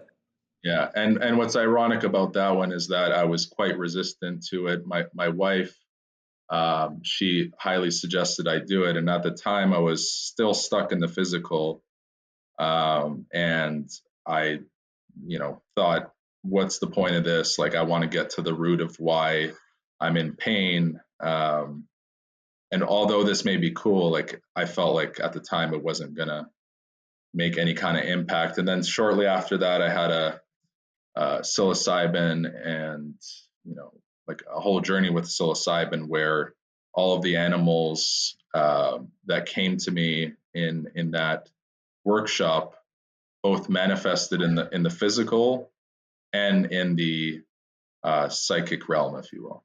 Well, that's called a synchronicity. That means yes. The Tao is talking to you. Mm-hmm. So I'm not as crazy as people think, is what you're saying. Definitely not. Okay. Do you want to give us your 5 most stressful events? Yes. So when I first started writing this, I wrote the skiing accident at 18 years old being the most stressful. But then something that came into my awareness recently within the last half year or so was that I had a brother, an unborn brother, at around 4.5, 5 years old. So my mom had a miscarriage at around 6 months. And I later, like recently, had this memory as I worked through it in different modalities that, like, I remember myself being around 5 years old in daycare and having teacher and my mom come to class and feeling very excited that I had a brother on the way. And for about 29 years, that just went away entirely. So I would say that was the first most stressful event, at least chronologically speaking. Then the skiing accident at 18 years old, where I somehow survived for a higher purpose. The third most stressful being my grandfather passing away when I was 21 years old. The fourth being my second knee surgery, which happened shortly after my grandfather passing. And at that point, the pain had spread to different areas of my body, not just my knee. And then the last one was not being able to move for about 5 to 6 months, being in consistent 9 to 10 out of 10 pain in my neck and in my back. And my wife and I got to a point where we were thinking of postponing the wedding because of that. Okay, now I'm going to do a slightly different approach to your case for one reason. In my breakdown of your case, and as I shared before, I do the mother-daughter. Your mother turns out to be the root chakra, earth element, safety, security, tribal association, wanting to belong. But the myth that relates to your issue is Sisyphus, which is the myth of your birth chart. So isn't that an interesting parallel? So my analysis, based on the information you provided about what you're going through in your 5 most stressful events, leads me to identify Sisyphus as the myth, which is what Letao is going to share anyhow. So what I'd like you to do is answer these key questions before Letao reads the myth, because I'm not going to have him read it again, meaning we're hitting 2 birds with 1 stone. So the body region, your knee is very related to the injury. You've had 2 surgeries on it, if I remember right. And I'm curious, do you happen to know what the knees relate to spiritually? I believe stability and something about moving forward. Knees when people have an inability to adapt to a changing ground, they will often manifest knee problems, knee pathologies. So do you know what it means when I say a changing ground? Is that uncertainty? Things that happen in your life that disrupt the status quo, like a divorce or a loss of a job or an unexpected injury or a death in the family or a financial crisis. When people cannot adapt to the realities of life, COVID, for example, caused a lot of suicide, didn't it? Well, I bet you if you were to go track the incidence of knee injuries during COVID, you would have seen they went through the roof, even though people were inside a lot. Because when a person cannot adapt to a changing ground, they often store the stress in their knees because the knees symbolize their inability. What do you have to do with your knees when you ski? Absorb. Right. And if you keep them too rigid, what happens? Nothing good. Nothing good. Okay. So the knees are like the suspension system of a car. If you have no suspension, it'll rattle your teeth and shake your brain and ruin your spine. Okay. So the first lesson is that your knees are suggesting to you that your healing will only come when you become more conscious of and aligned with Buddha's primary law.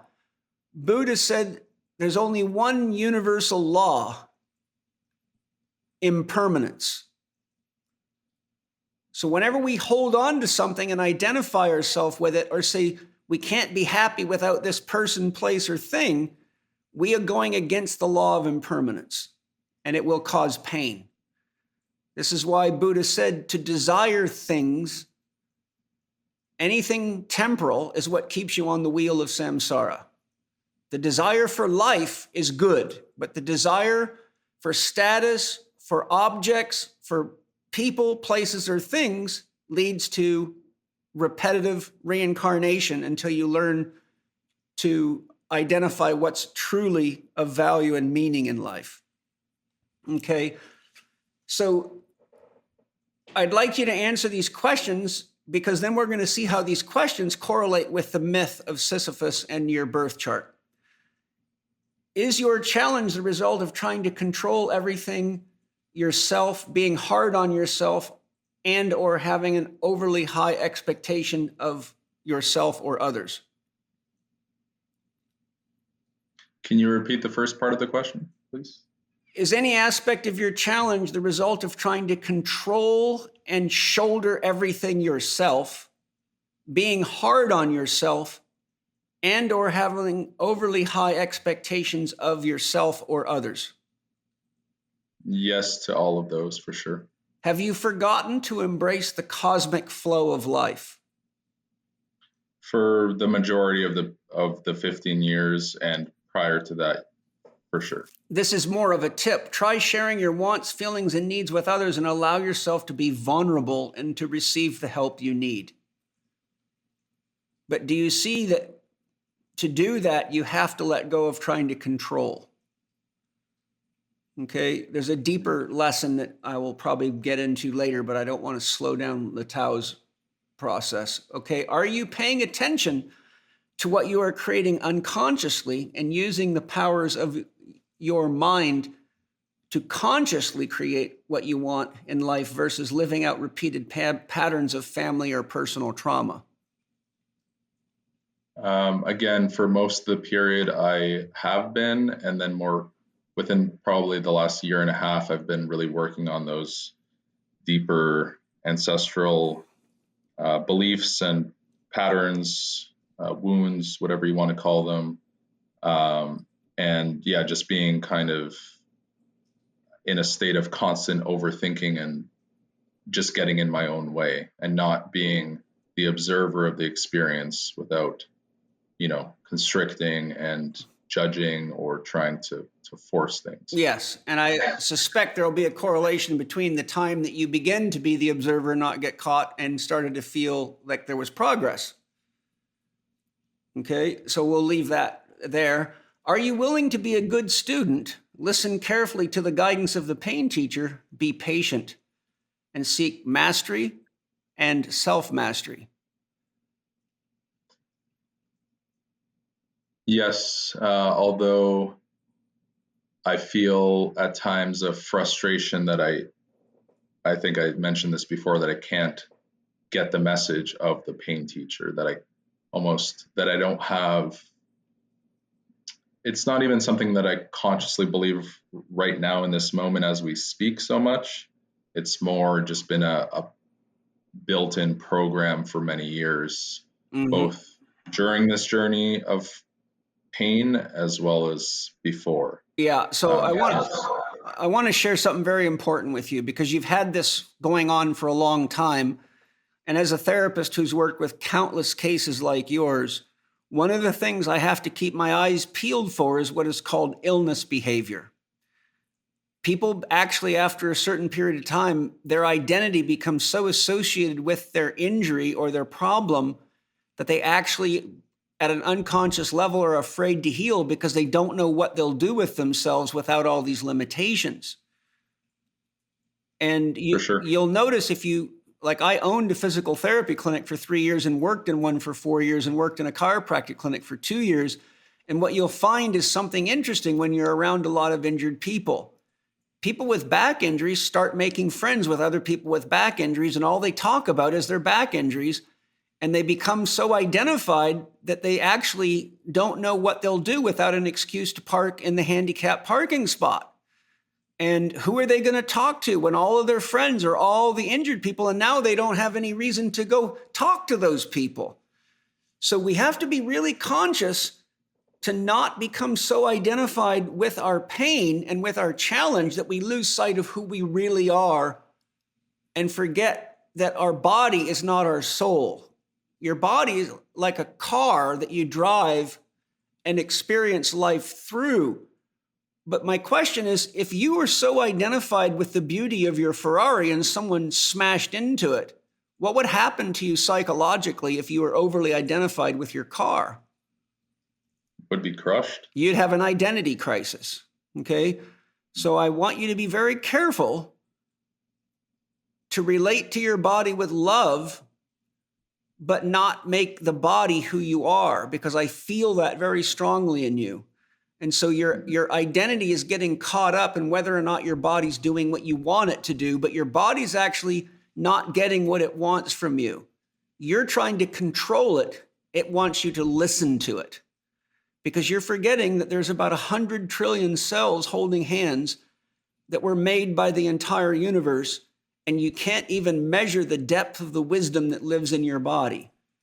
So when you try to control your body, it's like going to the wisest man in the world as a 10-year-old and trying to tell them what to do. That's why I said you must learn to listen to the pain teacher, and I can talk to you more about that later if we have time or in person when you're here. Okay? Are you aware that as souls, we often take on the very burden or burdens that we came to master so we can help others with similar challenges from a place of authenticity? Yes. Alan, you're a Chek professional. You're in the Chek Academy. You are the perfect student that I love. Because when you actually apply my teachings and do what you're going to learn here today, you are going to become one hell of a powerful therapist. And not a therapist that tries to see people as machines to fix. But you will become a doctor of the soul, because you are not going to heal until you develop an honest, intimate relationship with your soul, which for you is going to take a little work, because you and Sasha have something in common. You are very identified with your mind. And your mind is not who you are either. It's a tool you use. Always remember, a mind makes a better tool than a master. Both of you have fallen into letting your mind be your master too often. But I want you to remember something about a mind. Your cells believe your thoughts as though they are the word of God. If you think you're frustrated and I'm never going to get better, that's exactly what your cells will manifest for you, because you are the God of your cells with a little G-O-D. So in order for you to heal, you have to switch from being the driver of a broken truck to the soul that's passionately in love and says, "Thank you, Great Spirit, for this beautiful body, and this body that survived a near-death trauma and still loves me enough to give me almost full function and has been compassionate with me all these times I've been so negative toward myself and it." And when you wrap your arms around yourself and embrace the beauty of your body, and I'm going to give you a homework assignment every day when you get out of bed, I want you to stand in front of the mirror, look yourself in the eyes and say, "I love you. You're my best friend. Thank you, dear body, for all your love." And really pour your heart into it. And to the degree that that is hard for you to do, you know exactly where your work is. Because until you can embrace yourself honestly and fully, there will always be a war between who you think you are and your body. If you have listened to even one episode of Paul's podcast before, then you will know that he is passionate, and some would say even fanatical, about the quality of the food he eats and where it is sourced from. That is why the Chek household only eats pasture-raised meat, wild-caught fish, and organic produce. And that is why we subscribe to Wild Pastures Meat Delivery Service. Each month, Wild Pastures delivers a box of meat that has been raised by family farmers in the USA using regenerative farming practices. 100% grass-fed and finished beef, pasture-raised chicken, and pasture-raised pork, as well as wild-caught seafood. You can customize the selection in your box, add on extra when you know you will be feeding more people, or change your options each and every month. You might be thinking that this will be too expensive for you, but Wild Pasture's mission is to offer the highest quality meat at the lowest prices, because they want to transform the meat industry. And that means that more people need to be able to choose meat that is raised right. Their pasture-raised animals are part of a natural ecosystem. Their farmers use rotational grazing, practices that mimic nature, and so do not need to use synthetic fertilizers, pesticides, herbicides, hormones, or antibiotics. This beautiful process doesn't require the external resources, such as massive amounts of GMO grain, required with environmentally depleting conventional methods. And best of all, the meat and fish taste amazing. And for Paul's listeners, Wild Pastures are offering you 20% off your subscription for life, $15 off your first order, and free shipping. Seriously, you can't find a better deal for top quality pasture-raised meat. Go to wildpastures.com/Paul Chek. You don't need a promo code. Just visit wildpastures.com/Paul Chek and start choosing the goodies you will have delivered to you in your first box. So with that said, let's see what Letao has to share. I really love what you mentioned earlier, Paul, about just before I mentioned the Sisyphus story, right? I got even a little bit tearful because Alan, when I was reading your chart, and I suddenly recalled a book that I read a long time ago, and you have heard of this author. Yeah, his name is Eckhart Tolle. He was a very famous healer, right? And he wrote this book called The Power of Now. And when I was reading that book and I was reading your chart, I was thinking this is exactly what the book was talking about. I'm just going to very quickly read one paragraph for you. I think that resonates with your case a lot. And maybe now you have already overcome that, but definitely I think this has a lot, it is very much relatable. The paragraph says the pain body wants to survive, just like every other entity in existence. And it can only survive if it gets you to unconsciously identify with it. It can then rise up, take you over, become you, and live through you. It needs to get its food through you. It will feed on any experience that resonates with its own kind of energy, anything that creates further pain in whatever form. Anger, destructiveness, hatred, grief, emotional drama, violence, and even illness. So the pain body, when it has taken you over, will create a situation in your life that reflects back its own energy frequency for it to feed on. Pain can only feed on pain. Pain cannot feed on joy. It finds it's quite indigestible. Blah, blah, blah, blah. And also when I was looking at your astrological chart, right, one significant thing on your chart is that you have your Chiron conjunct South Node in the 12th house. And this is very, very interesting because Chiron, when we talked about Sasha's case, I mentioned Chiron was the wounded healer. In ancient Greek mythology, Chiron was actually a very wise centaur. Yeah, he was an herbalist and he was able to heal a lot of people's pain. But at the end, he was shot by a poisonous arrow and he couldn't heal his own pain. And he basically, he had to suffer from that poison, even though he was the god who was supposed to heal everything. So on our astrological chart, Chiron is talking about the pain point that we have. And because you have your Chiron in conjunction with your South Node in on our chart represents the habit. The old habits that we have or the comfort zone we tend to go into, right? It's very habitual. So for someone who has a Chiron in conjunction with South Node, it's very easy for us to go into that wound or to remind us of that wound or that victimhood as a habit. So for example, you could have had a very traumatic experience or injury maybe 20 years ago, 30 years ago. But sometimes it's almost like a habit for us to remember it, to recall it, to bring that pain back to the present moment and say that, but that was painful. And I'm still with that pain. It's a little bit like, that kind of energy. Now, I'm not denying the fact that, yes, we are still experiencing that physical pain. Maybe it is there. But a big part of it is that the South Node, the habitual moments, the psychological thing that we do with ourselves. And also because this conjunction between Chiron and South Node is occurring in your 12th house.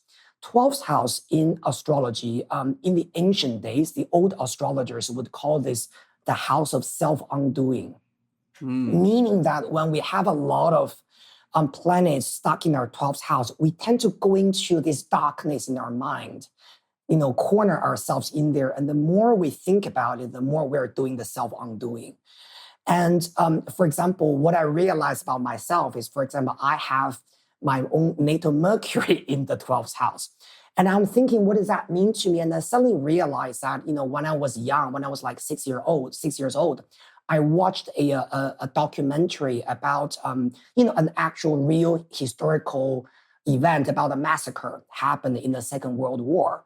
And I remembered I can never forget about that documentary even today, because the more I think about the atrocity and the killing, the more I get scared. The more I get scared, the more I want to think about it. So almost a little bit like where I'm trapped in that bloody scene that I saw in how humans killed each other. And, I even threw up, when I was 6 years old, when I was watching that. And my mother said, but that happened like hundreds of years ago. Why are you so affected by that? But I couldn't let that go. So the 12th house is a little bit like that. It needs you to be aware of how to separate this victimhood or this darkness away from your reality. This is a very, very significant in astrology when we look at someone's planets in the 12th house. Now, the good news for you, Alan, is that, this is also associated with what Paul said. You will be an amazing healer in the future. Is that you have also a cluster of planets opposite the 12th house. Your natal Venus, Saturn, Neptune, Sun in Capricorn, and your North Node is in Capricorn, the opposite of your South Node. And the ruler of your career is Venus, which is also in Capricorn. So what does that mean? It means that whatever the traumatic experience you've had in your life, the physical injury, right, or the difficult emotional issues, either with your family members or with, whatever hurt you deeply, let's put it this way, you will have the power to transform that into your strengths to build a career as actually either a therapist or a healer. Whatever profession you choose, specifically if it has anything to do with your body. Okay, this could be about maybe a physical therapist. This could be about a doctor or any type of profession to deal with your body, physical senses, things like that. Your MC, which is called the midheaven, representing your career path, is in Taurus. Again, this is about physical health.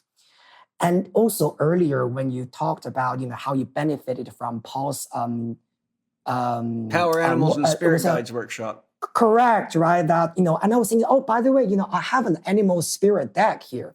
And while you guys were talking, I was shuffling the cards. I was thinking, oh, give me a message for Alan. Okay, which animal is it? And 2 cards jumped out, and I'll show you. The first card is a stingray. The second card is an elephant. The stingray literally is about your spine. I mean, looking into the card, what is in the middle is a spine of the colorful spine of stingray. Stingray is a very, flappy animal, right? It's very soft, but it can swim in the deep ocean. It's because it has a very strong spine. It can help the stingray to maneuver through its own discomfort.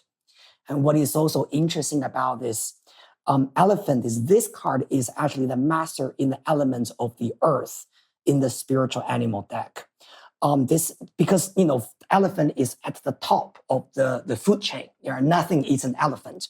So this is about the mastery. And when I was reading the guidebook of this chapter for the elephant, it says something very interesting. It says to you that sometimes life will on purpose put difficulties and obstacles in front of you, but you should not misunderstand it. Let me just quickly read it. It's very interesting. It is said that the great elephant is a destroyer of obstacles. So if this card appears when you feel stuck, rest assured that the path will soon become clear. To add to the mystery, the elephant is also known to create obstacles in order to steer us in the right direction. Trust this gentle, noble creature. It illuminates the way with the light of self-knowledge. And in order to bring things into balance, it says you need to have trust. I love this so much. I think the injury that you mentioned or the childhood, difficulties or whatever that traumatized you, it's a little bit like a deliberate obstacle the universe put in your life in order to steer you towards your current path, which is about becoming a therapist, becoming the master of what you do, right? And which led you to all the amazing teachers that you have already encountered and you're going to encounter in the future. I remember very clearly about 2 years ago, I met a client who pulled out this card during a session. And he had the problems about misunderstanding life. he experienced something very, very traumatic and he couldn't let that go. And that experience was that he saw his best friend die in front of his eyes. And I said, what happened? And he said, well, they were very much into, going to clubs and doing drugs, whatever. And his best friend basically overdosed and died right in front of him. And I said, so what did you learn from that experience? And he very much misunderstood the whole thing. He said, I think it just meant that, we're all going to die anyway. So what's the point of life? I said, this is what the elephant is saying to you. Sometimes life will give you a very harsh reality in front of you, but you cannot misunderstand it. If you see this as, so what's the point, right? Let's just all die now, right? Because everyone's going to die anyway. Then you're misunderstanding what the elephant is trying to tell you. I said, possibly the elephant is trying to tell you about stop doing drugs, in clubs and things like that. But he couldn't see that. All he saw was that his friend, had, the thorns around his mouth and died very, very miserably. And all he could think of is, we're all going to die anyway. And, life is miserable. And, what's the point? And so sometimes, I'm not saying you're doing that, right, Alan? But I'm saying that sometimes when we're experiencing a lot of pain, we could misunderstand what that pain actually meant to us. I want to also, so go ahead, Letao. I have some things to share about the elephant because I know it very well. So I'll let you finish. Please go ahead. Yeah, that's pretty much what I want. But I think, Alan, since you have already on this new path, right? You are doing, your studies and you're doing the healing. And I believe that you have already come out of that, the darkest moment in your life. I do and too. So I have. And it's very recent. It's been very recent. Sorry. So just believe in it, just trust in it. Because literally on the book, it says, as an elephant, what you need to do, it says here, is just to trust. Yes. And that's what it is. And now, look, I have done a lot of power animal retrievals with patients for many years, and I've studied them extensively, as you can imagine. Do you know what region of the body the elephant most commonly shows up when I do power animal retrievals with my patients who have some kind of health crisis? No. The heart. More people have an elephant power animal in their heart than any other animal. Now I want to share something you need to be aware of about the elephant. Did you know that the elephant has the longest capacity for memory of any animal ever studied in nature? No. Elephants never forget anything. That's why they say never wound an elephant, because it'll never, ever forget you. So everything has a light and a dark side. A great memory can have a positive effect and a negative effect. Why do you think I'm sharing this with you right now? To not over associate with the physical injury. And the darkness. And don't overly attach yourself to your own story about it. Right. Yeah. Because most of your story is being made by what you don't want, not what you do want. Yeah, and just to expand on that myself,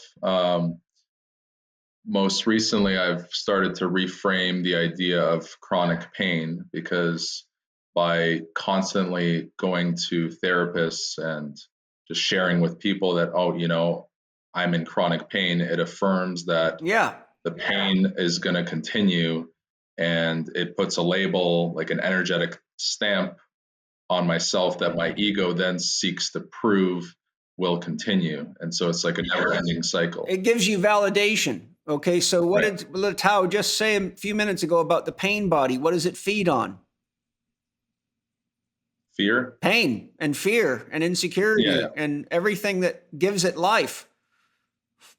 And not only that, as a side note, negative entities feed on fear and insecurity and pain. Whenever your pain creates fear and insecurity and detachment or disembodying yourself, derealization, moving out of your body because you're frustrated and don't like your body or have a negative association, it makes you very much a target for negative entities. And they will move in and set up shop in you. So that's another thing you want to be very conscious of. So that's really powerful information, and your power animals can change. So what I would encourage you to do is go back into the meditation that I taught you for accessing your power animals and spirit guides, and see if you've picked up new power animals, which ones have maybe left. And I don't know if I taught you this practice, but once you identify all your power animals, bring them together. So would you please come together as a family? Make sure when you identify each power animal, say, what part of my body do you represent? And write it all down. And when they come together, I want you to do something very, very important. Let's say one of them is a chicken and one of them's a cat. But the chicken will not get near the cat. Whenever you see those power animals, any of them that don't get along or don't want to be next to each other, you have to look at those body parts. And then later, I'm going to tell you about a book because there's something I want you to study. Then you got to look up the psychological correlate of each of those body parts, because it'll tell you what parts of your psyche are not in harmony with each other that's leading to power animals that don't get along. So one way you heal is you can say to the chicken in this example, and the cat, you got to interview him, Mr. Cat, my dear cat, cat of my lungs, let's say, or cat of my spine. Why do you not like that chicken? And the cat might say he stinks and he never stops talking. And say the chicken is your knee. Then you got to go to the chicken and say, I notice you won't get near the cat of our family. And, it makes it hard for everyone to enjoy dinner together. You're not participating. Why do you not like the cat? And the cat's probably going to, the chicken's going to say, because the cat keeps trying to eat me and scratch me and kill me. So when you translate that myth into practical language, it's saying that those two parts of your body are disintegrated. And so you have to then look at the psychological correlates, but then you have to say what exercises, stretches and joint mobilizations, breathing practices, awareness practices can I do to bring these parts of myself into harmony physically, emotionally, and mentally. That's how I use power animal work with my patients, and it's often mind-blowing for them. And I've never had a single power animal ever convey a message that was not bang on, and it freaks people out. Okay, so now let's have Letao read the myth of Sisyphus. All right, okay. The myth, right? Sing O Muses. When a man came to the land, founded a nation, and became its king, the man was called Sisyphus, and he was a man of great cleverness and even greater cruelty. Sisyphus maintained his rule with an iron fist, in all ways a terrible king, one who had no respect for the burdens and obligations of kingship. He lived only to reap the benefits. This angered Zeus, king of the gods, who had once favored the man. But Sisyphus was clever, and again he escaped the gods' punishment. He revealed an old secret that Zeus had long ago entrusted him with to Asopus, the god of rivers, and thus escaped the first trap the king of gods had set for him. But Zeus grew in wrath and determination, finally killing Sisyphus for his impudence. Unfortunately, for the king of the gods, not even death could hold Sisyphus. Twice he escaped the underworld to return to the land of the living, evading his just punishment and the burden of his dark deeds on earth. The first time Sisyphus died, Zeus ordered Thanatos, the god of death, to chain him in the deepest pit. Sisyphus feigned ignorance of how the chains might work. When Thanatos, in exasperation, demonstrated them, Sisyphus locked the god tightly in place and absconded out of the underworld. With the god of death trapped in Tartarus, no one died in the land of the living until Ares, furious that his wars could have no winner because none of the soldiers could die, descended to the underworld and freed Thanatos. The second time Sisyphus died, his body was thrown naked into the town square by his wife, a heinous act of disrespecting the dead. He had persuaded her to do this in the case of his death and implied it was a test of her love for him. Upon reaching the underworld, he spun that event into such a tale of woe and betrayal that Persephone, the queen of the underworld herself, allowed him a short leave to return to the land of the living to remonstrate his wife. Sisyphus had tricked the goddess. He had no intention of returning, and he did not. Hermes, god of messenger, and among the cleverest of the gods, was sent to fetch Sisyphus and return him to the domain of Hades. There, the god of the underworld devised the cruelest of punishment, and Zeus himself gave it his seal of approval.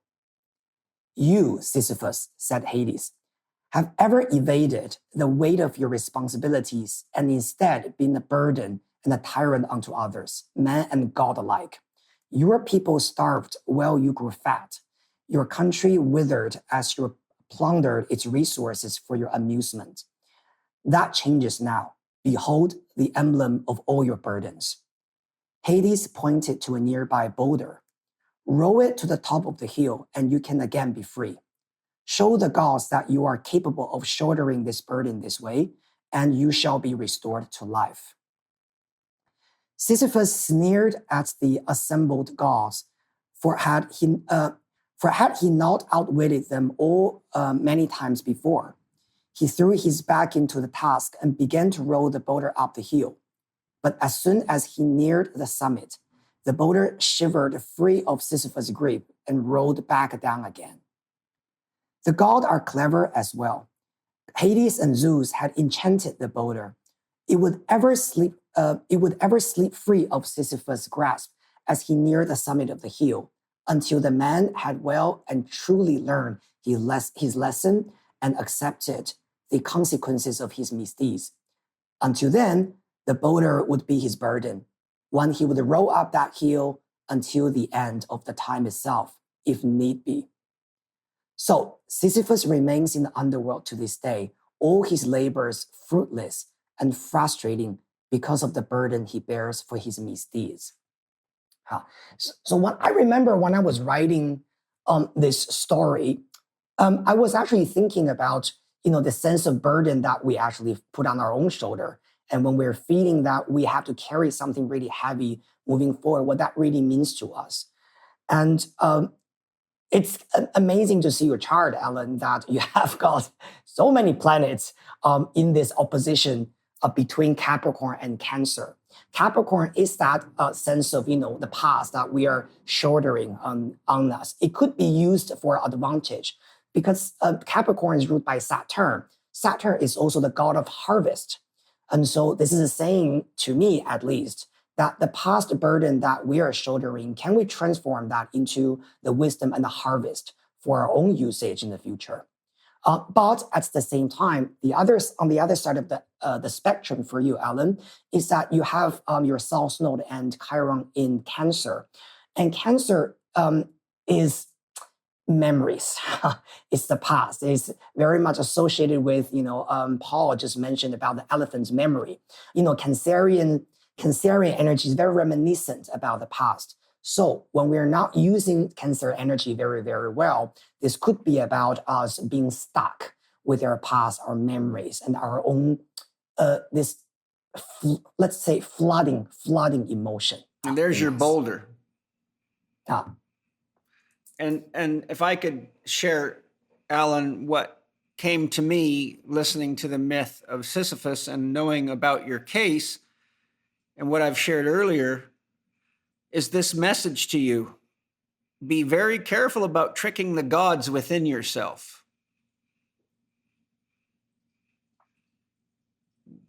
How does that relate to what we've talked about so far? What is illness behavior? Over-identifying and feeding the pain.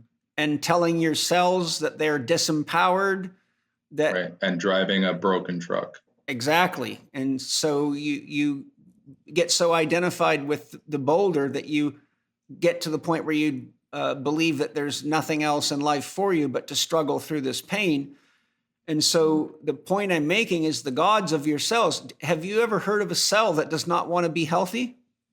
No. There's no such thing unless we make it so. And I said to you, all the parts of your body are gods. A god in my system is any being that has the power to change its environment.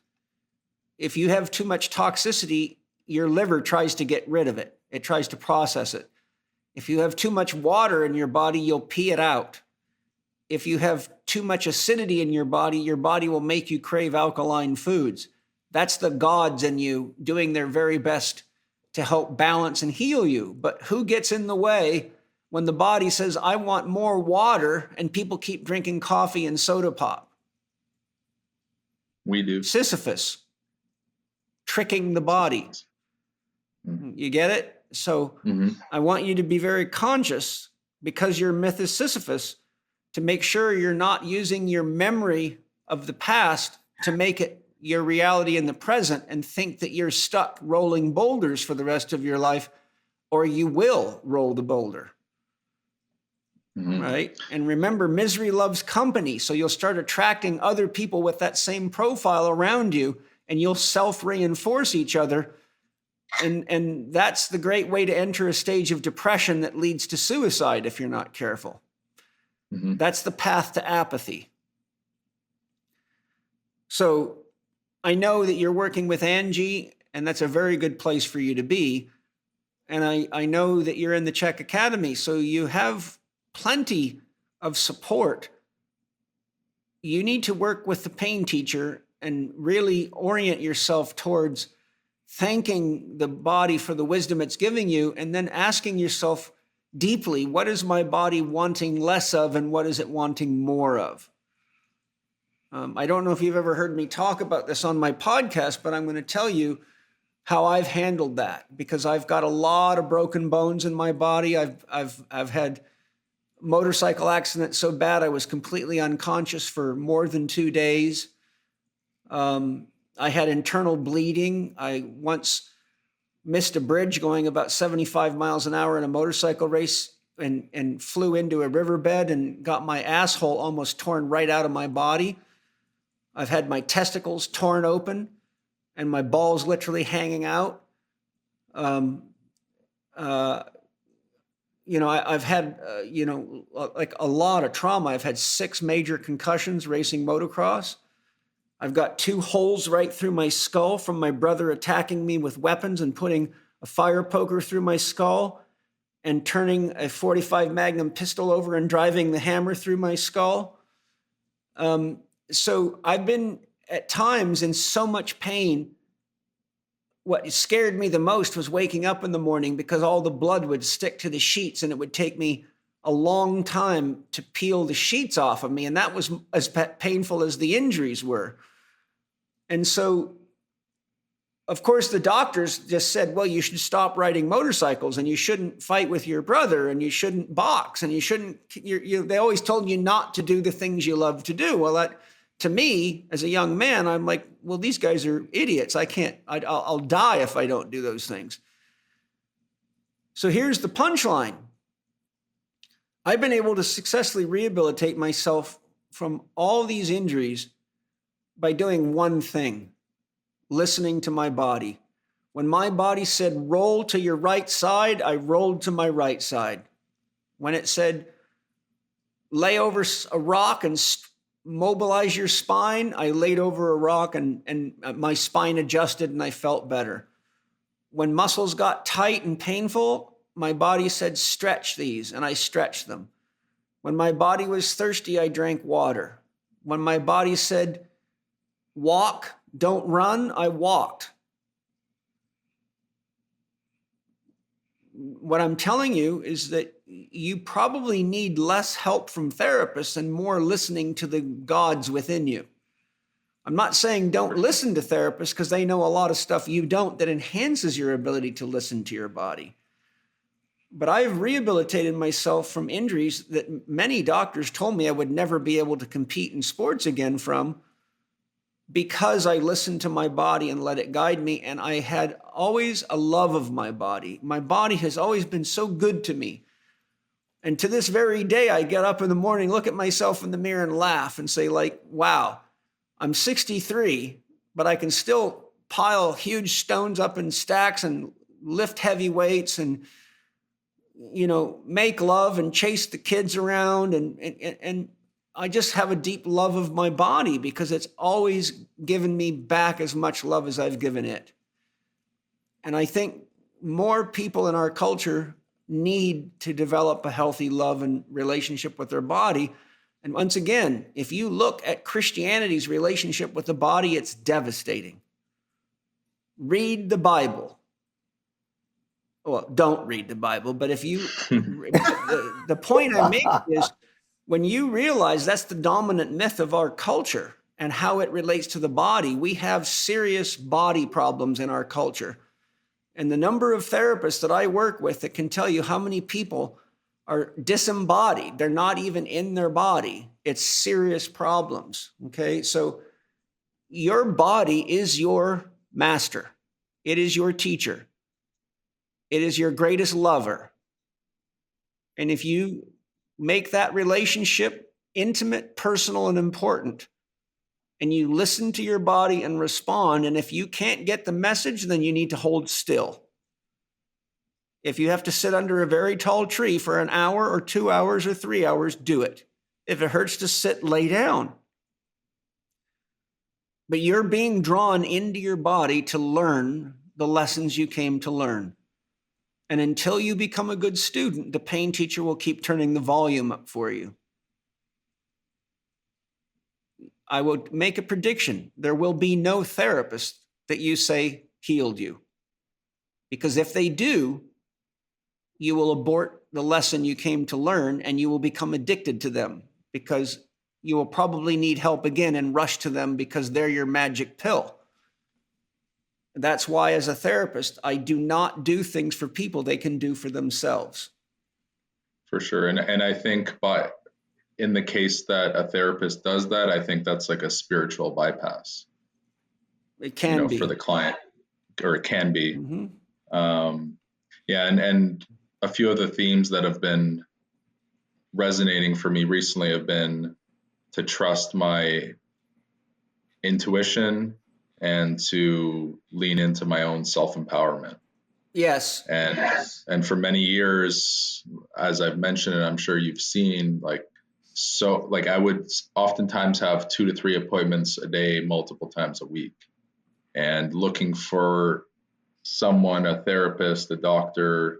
I quickly understood that the Western allopathic medical system would do me no good. So I moved on from that quickly, but still, I think I outsource my inner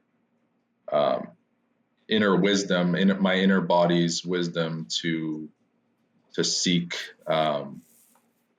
just like relief and get out of this cycle. Yeah. Well, you were looking for getting fixed, which is part of our culture.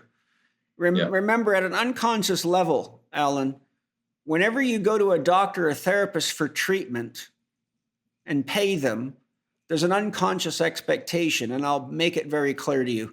If I say, Alan, come on over, I'm going to treat you to dinner, who do you assume's paying?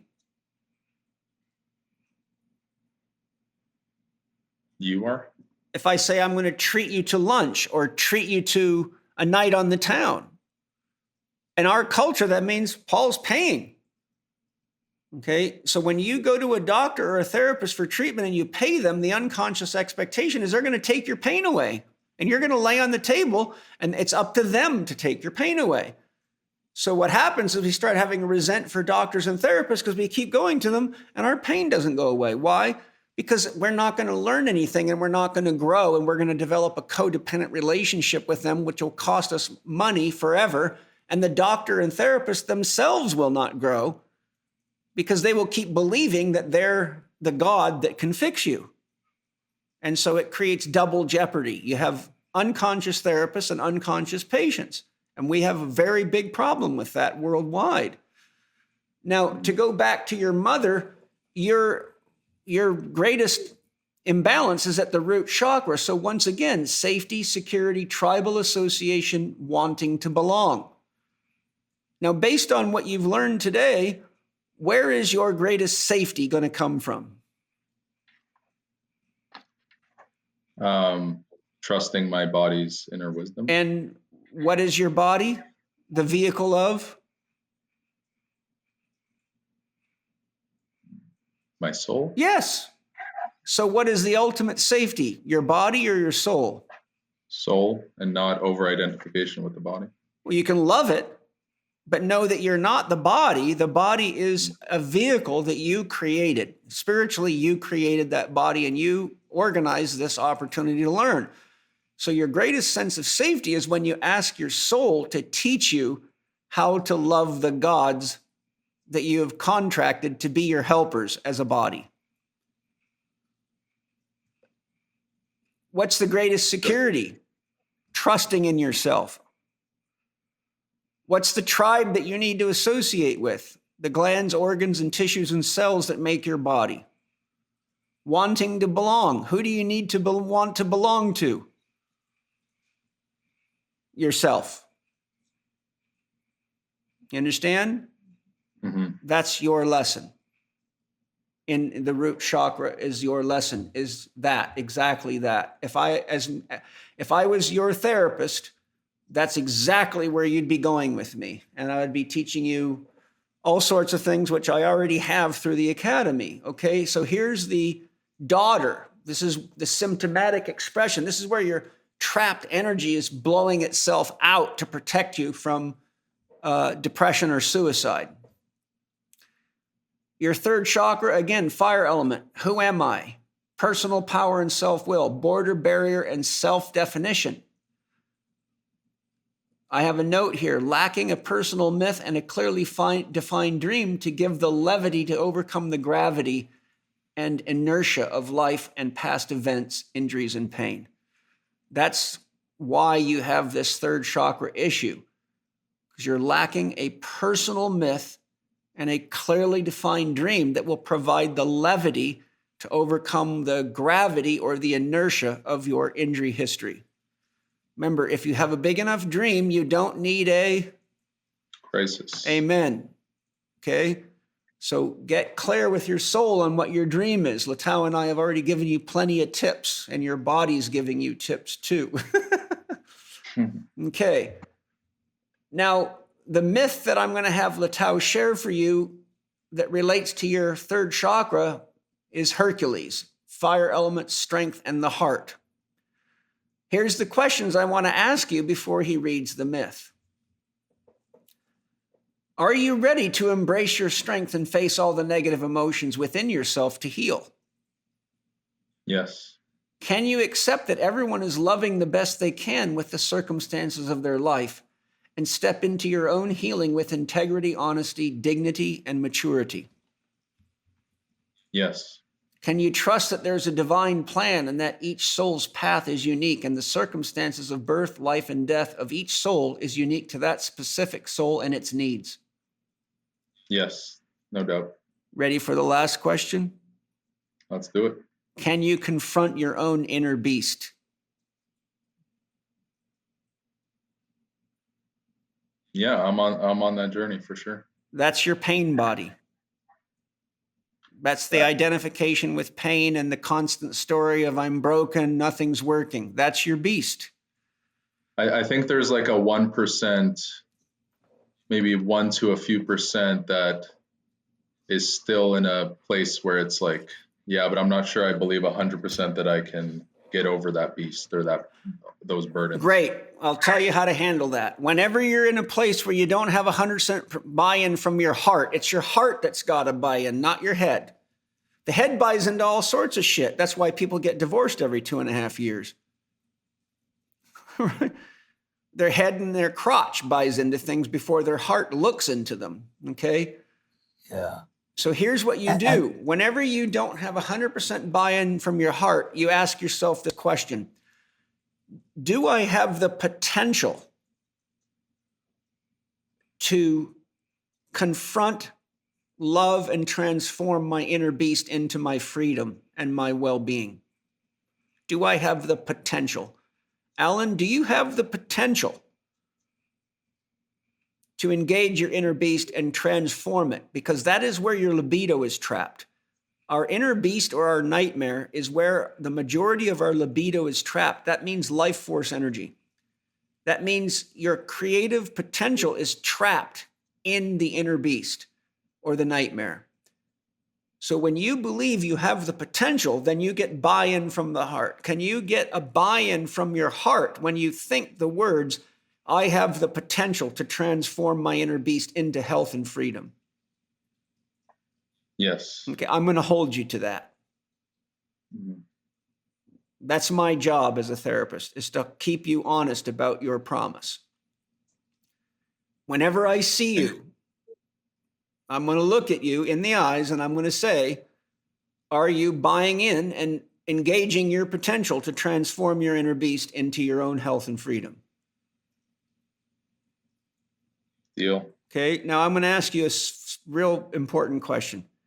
If you don't engage this honestly, what does your life look like a year from now?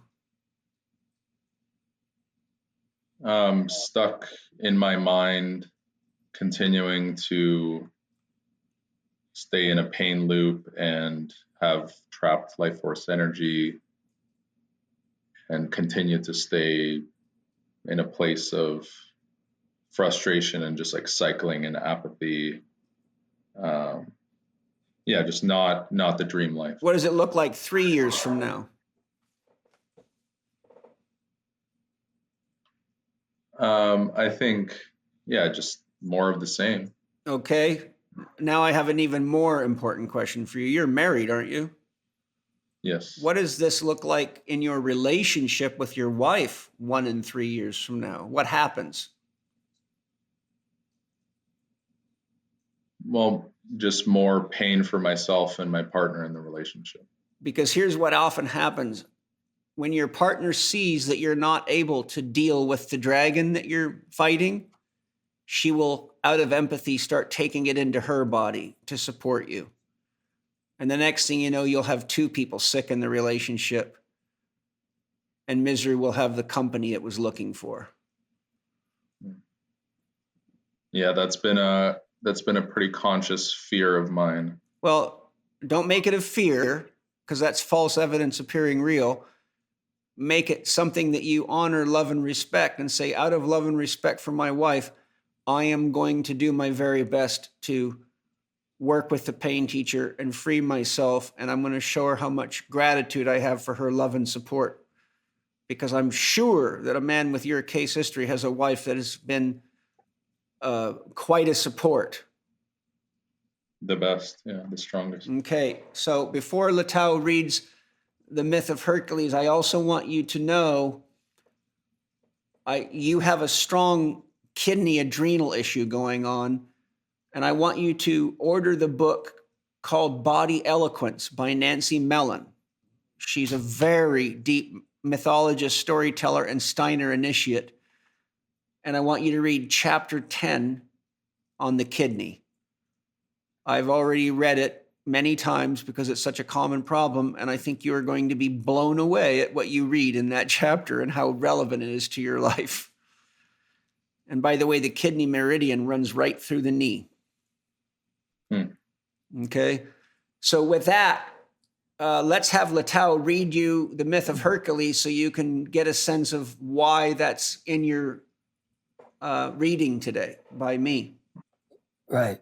I'll just quickly mention one more thing to Alan. I think this could be helpful, and Sure. It's great that Paul, that you mentioned, adrenaline, issues and kidney, because according to Chinese I Ching, metaphysical studies, I also had a look at Alan's chart in I Ching.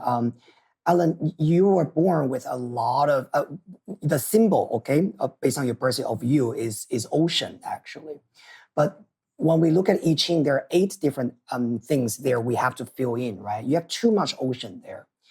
And when we have an excessive ocean energy in I Ching, it means that there's an imbalance there. And the too much ocean usually is talking about things related to water in your body, right? This could be talking about things related to passing urine, your kidney, hormone, things like that. And what could be very, very good for you in order for you to balance yourself back is you need to add a little bit more fire and also wood element into your life. And so the most basic thing you can do in order for you to feel good energetically, according to I Ching again, is that you need to have a lot of plants at home. Wood element symbolize trees and greenery. Okay, so if you have plants at home, definitely put some plants at home. That would be great for you. And same with Sasha, you need to wear more red color. And also warm weather, sunshine. Okay, all these kind of things related to fire energy could be good for you, because in I Ching, water will quench the fire, okay? But because you have a lot of water in there, you need to add fire for you to use that water, excessive water, to balance them. Otherwise, the water is just flooding. And saunas are helpful. Yeah. Using the sauna, sweat, and also breathing exercises that stimulate a sympathetic charge because they increase the fire. How do you make a fire bigger? You fan it. 100%. Yeah, I love and resonate with all of those things. Red is my favorite color. I'm going on vacation to the Caribbean next week to get some more sun. Beautiful. I've been expressing and desiring to create a space where I have a lot of beautiful plants that are thriving.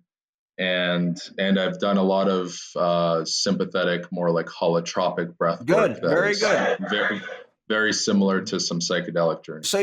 So what you're saying is you're actually starting to listen to your instincts and your soul.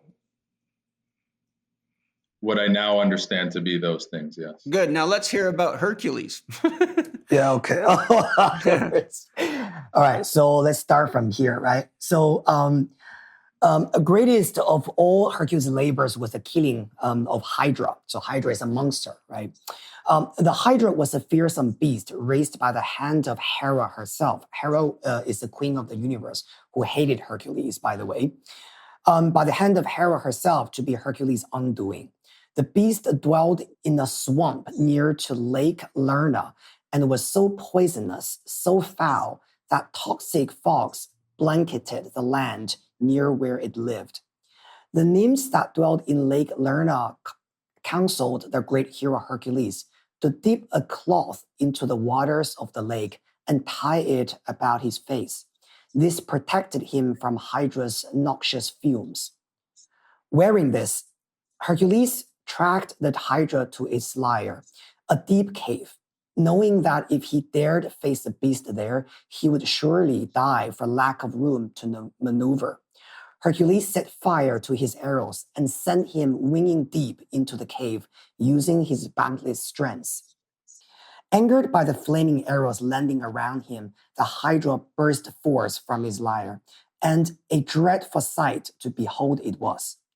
Vast and serpentine, with bulk like the mightiest of dragons, the Hydra possessed not three, but 7 heads, each more noxious and hateful than the last. Such was Hydra's magic and hate, which she poured into. Such was Hera's magic and hate, which she poured into the Hydra, that no sooner than Hercules managed to lop off one hand with his sickle, 2 more grew back in its place. Though Hercules was mighty, he could not slay that which grew back his head so quickly. That is, until Athena sent a whisper to Hercules' ear.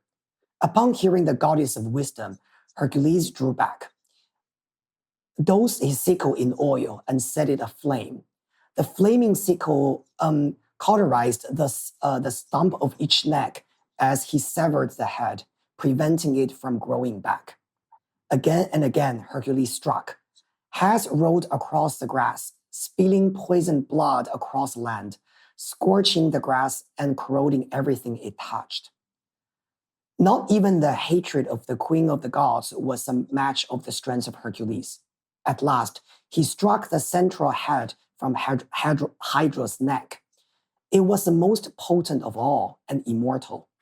Even as the body writhed around and expired, The immortal head of Hydra, like Hera's hatred, refused to die. It began to regrow its body. Hercules placed the head under a great boulder at the sacred crossroad between Lerna and Elias. This was enough to keep the beast from returning to life. Then, to save the land from the poison pouring eternally from Hydra's body, Hercules seized the body and the severed heads, and with all his vast strength, he cast them upward into the heavens. There they stuck, and to this day they shine, a star in the constellation we call Hydra, an eternal testament to the strength of Hercules. One of the things I want to read the part that I actually wrote in the teaching part which I learned about Hydra's story. So the image of Hydra is a perfect metaphor for the wild beast hidden inside all of us. It can fester in the stagnant realm of our unconscious mind. Life will sometimes, for our own benefit, deliberately set up situations to force us to confront this inner beast. We might react irrationally towards a situation without even realizing how we have been pushed left and right by our own primitive emotions. When Hercules, the first decan of Leo, appears in your reading, you are being called to face all the negative emotions within, to embrace your strengths and bring yourself into the light of consciousness, which is the realm of Athena and her wisdom, blah, blah, blah. So I think the story at the end, right, when Hercules was able to conquer this monster Hydra with the help of Athena, is really about using what Athena was symbolizing, which is our conscious mind, and it's about our awareness, and also it's about our wisdom. Because Athena was the one whispering at Hercules' ears every time he was confronted, a monster, not just Hydra, but in many of his, the 12 labors he had to complete. Yeah. Okay, so now I'm going to give you a Jungian interpretation of that. Hercules, man, can't get the job done without Athena, a woman. In Jungian psychology, the soul nature of a man is feminine. It's called your anima. So from a Jungian perspective, Hercules could not kill the monster without listening to his own soul, because the soul is the wisdom of God within all of us. And it's the only one that can see past, present, and future clearly without the ego's obstruction, provided you trust your soul's guidance. Where's the home of the soul metaphorically? In the heart. So now you can probably begin to understand why I spend so much time teaching people how to connect to their soul and how to listen to it, and why that's so important. Your monster that we've been talking about is exactly what you need to have a reason to ask your soul for guidance. Can I add just a little bit more on top of that? So, usually what I realize about clients who pull this Hercules card in the reading is that very similar to Alan's situation. I think it's about us being very stuck with the feeling that, but I didn't do anything wrong. Why am I suffering from this? If you read this, the whole myth of Hercules, you will know that, he was pretty much a victim because his mother had an affair with Zeus. And then his mother gave birth to him, but the wife of Zeus, Hera, kept punishing him even when he was just a baby. Hera sent 2 serpents into his chamber, hoping that snakes would just devour him, right? The baby. But you can think from Hercules' perspective, he didn't do anything wrong. He was just an innocent baby born, as an illegitimate child. But he was one constantly being persecuted and punished by the goddess Hera. So sometimes when Hercules cards show up in the reading, I notice that sometimes the client might have this mentality of victimhood. They feel like, I didn't do anything wrong. Why do I have to go through this? I didn't create this situation, but I'm purely just being punished forever. And sometimes this kind of victim consciousness could actually push them into this forever abyss that they can't get out. I believe, Alan, you have already come out of that more or less. But I just want to point this part out because I've seen that many, many times. Me too. Beautiful. So now, Alan, if you could just synthesize into a couple of clear statements, what have you learned from this experience today? I mean, so many things.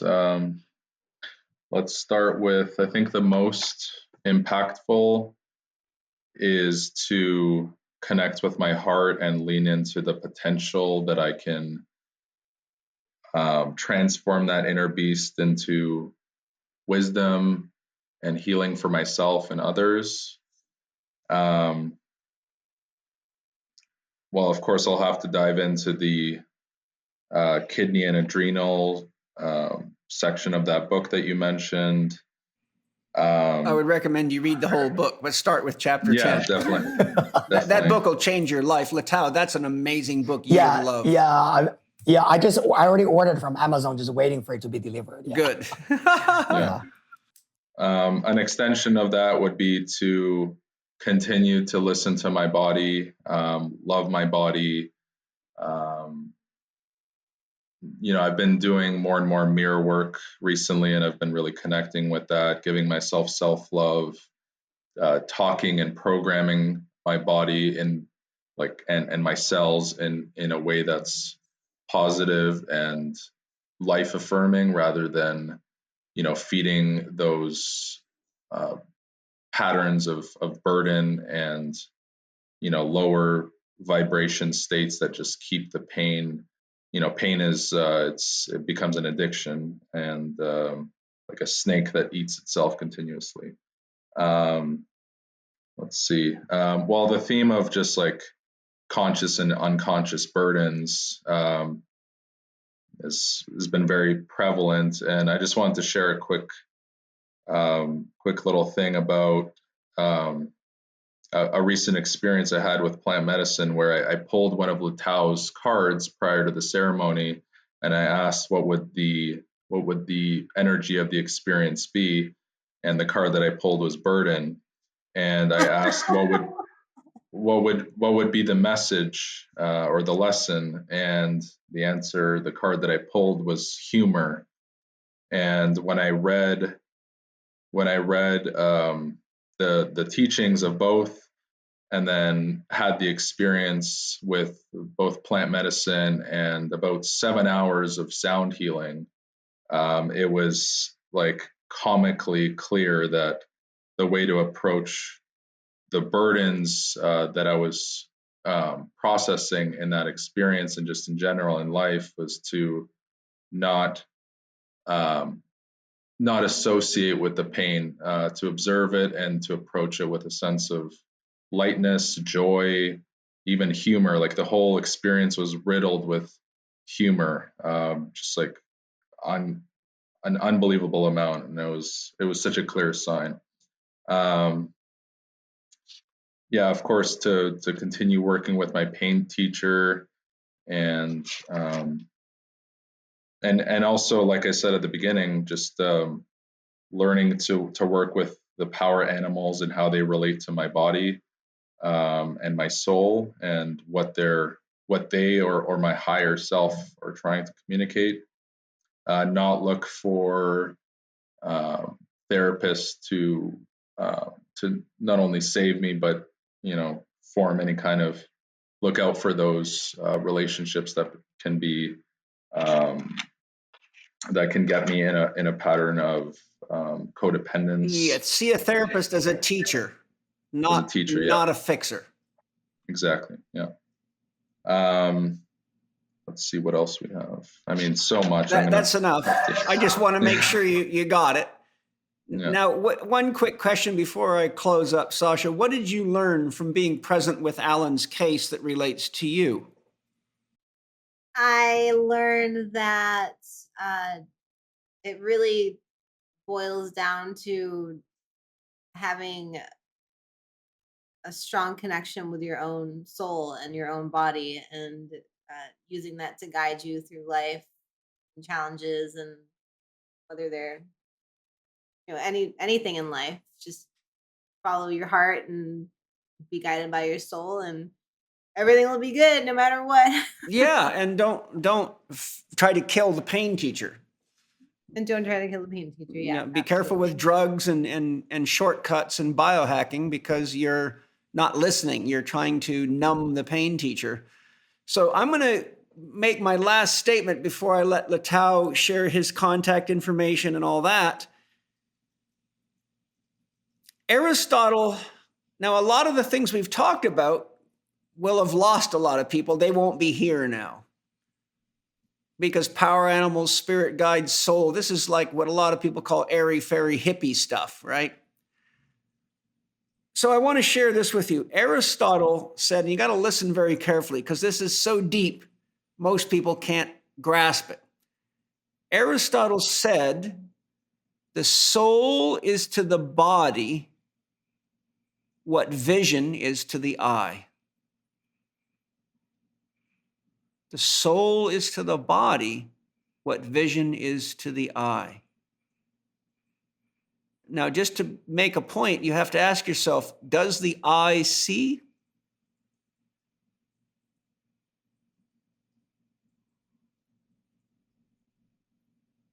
It's a very deep question. Okay. If the eye could see, you could take it out of a body, hook it up like a camera, and it would see, but it doesn't. So the soul is to the body what vision is to the eye. So here's the final question. And this is for anybody that doubts the power of mythology, the soul, power animals, or spirit guides. And the answer to this question will tell you where you're at in your own spiritual evolution. It's very simple. Is a rainbow real?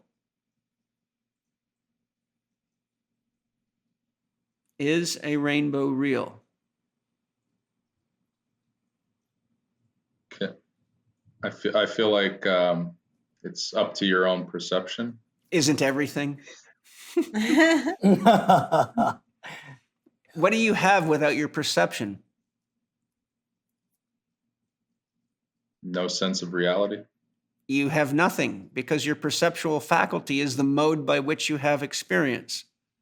Without your perceptual faculty, which is called the imaginal faculty, you have no means of experience as a soul.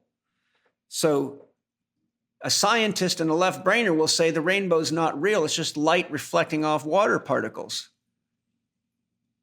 And I will say the soul is to the body as vision is to the eye. And to the scientist, I say, is love real? Because you cannot weigh it and measure it. But it bounces off of water molecules.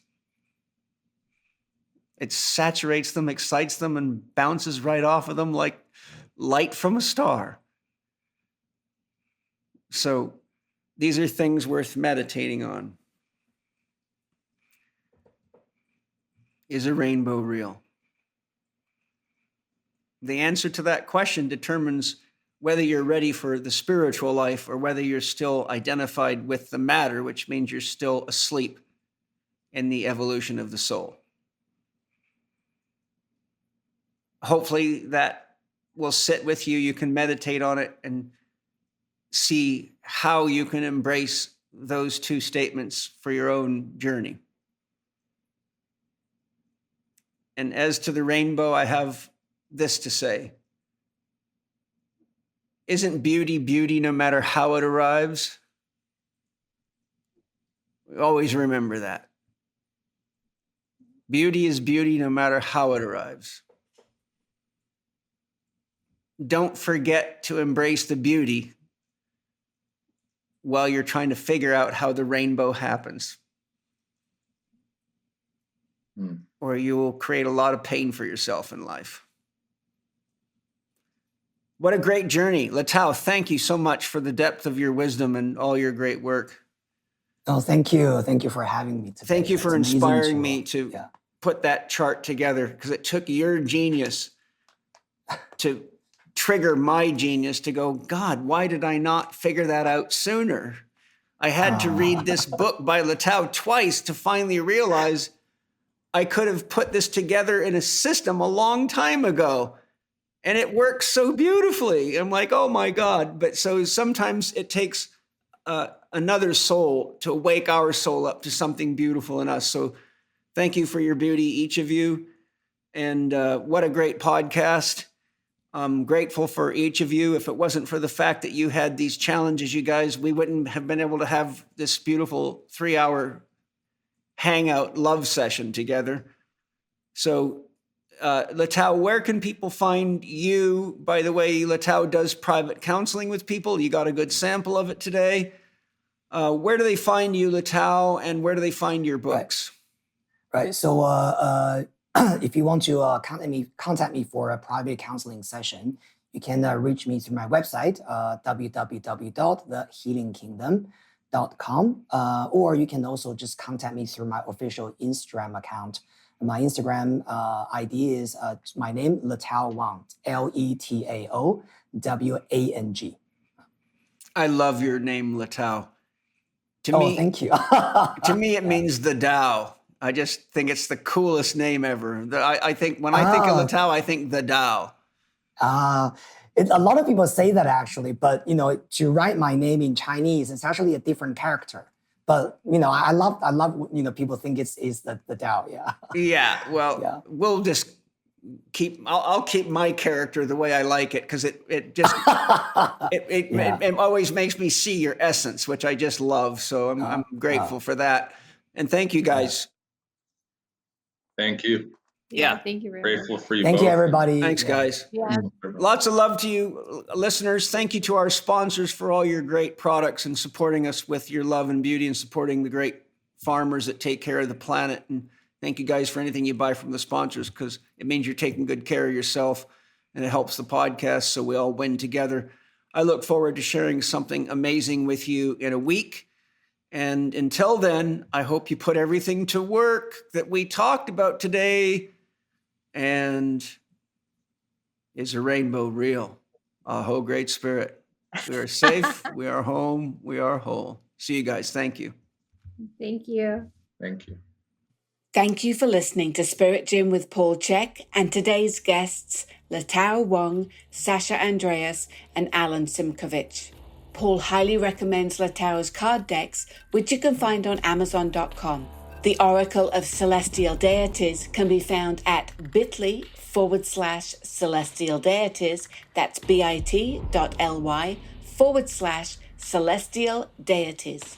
And the Oracle of the Mythic Heroes is at bit.ly/mythic heroes. That's bit.ly/mythic heroes. Connect with Letao on Instagram at Letao Wang, on his YouTube channel, youtube.com/@LetaoTKH, or visit his website at thehealingkingdom.com to find out how you can have your own spiritual reading consultation with Letao. You can find Sasha on Instagram at sasha.victoria.coaching and Alan at Alan Sim. Paul invites you to check out his Spirit Gym program and community, where you can share ideas and ask questions about topics discussed in this podcast. There are 3 different levels of membership to fit your budget and lifestyle. You can join in live Q&A sessions with podcast guests, get access to the members forum within the Spirit Gym community and chat with other members, attend weekly virtual meetups with Paul, and study the comprehensive Master Key online program. You can explore the options and subscribe today by going to myspiritgym.com. And finally, if you enjoyed today's episode, please consider leaving us a 5-star rating and a warm review on the podcast platform of your choice. This podcast is available on Apple Podcasts, Spotify, Amazon Music, Audible, and YouTube.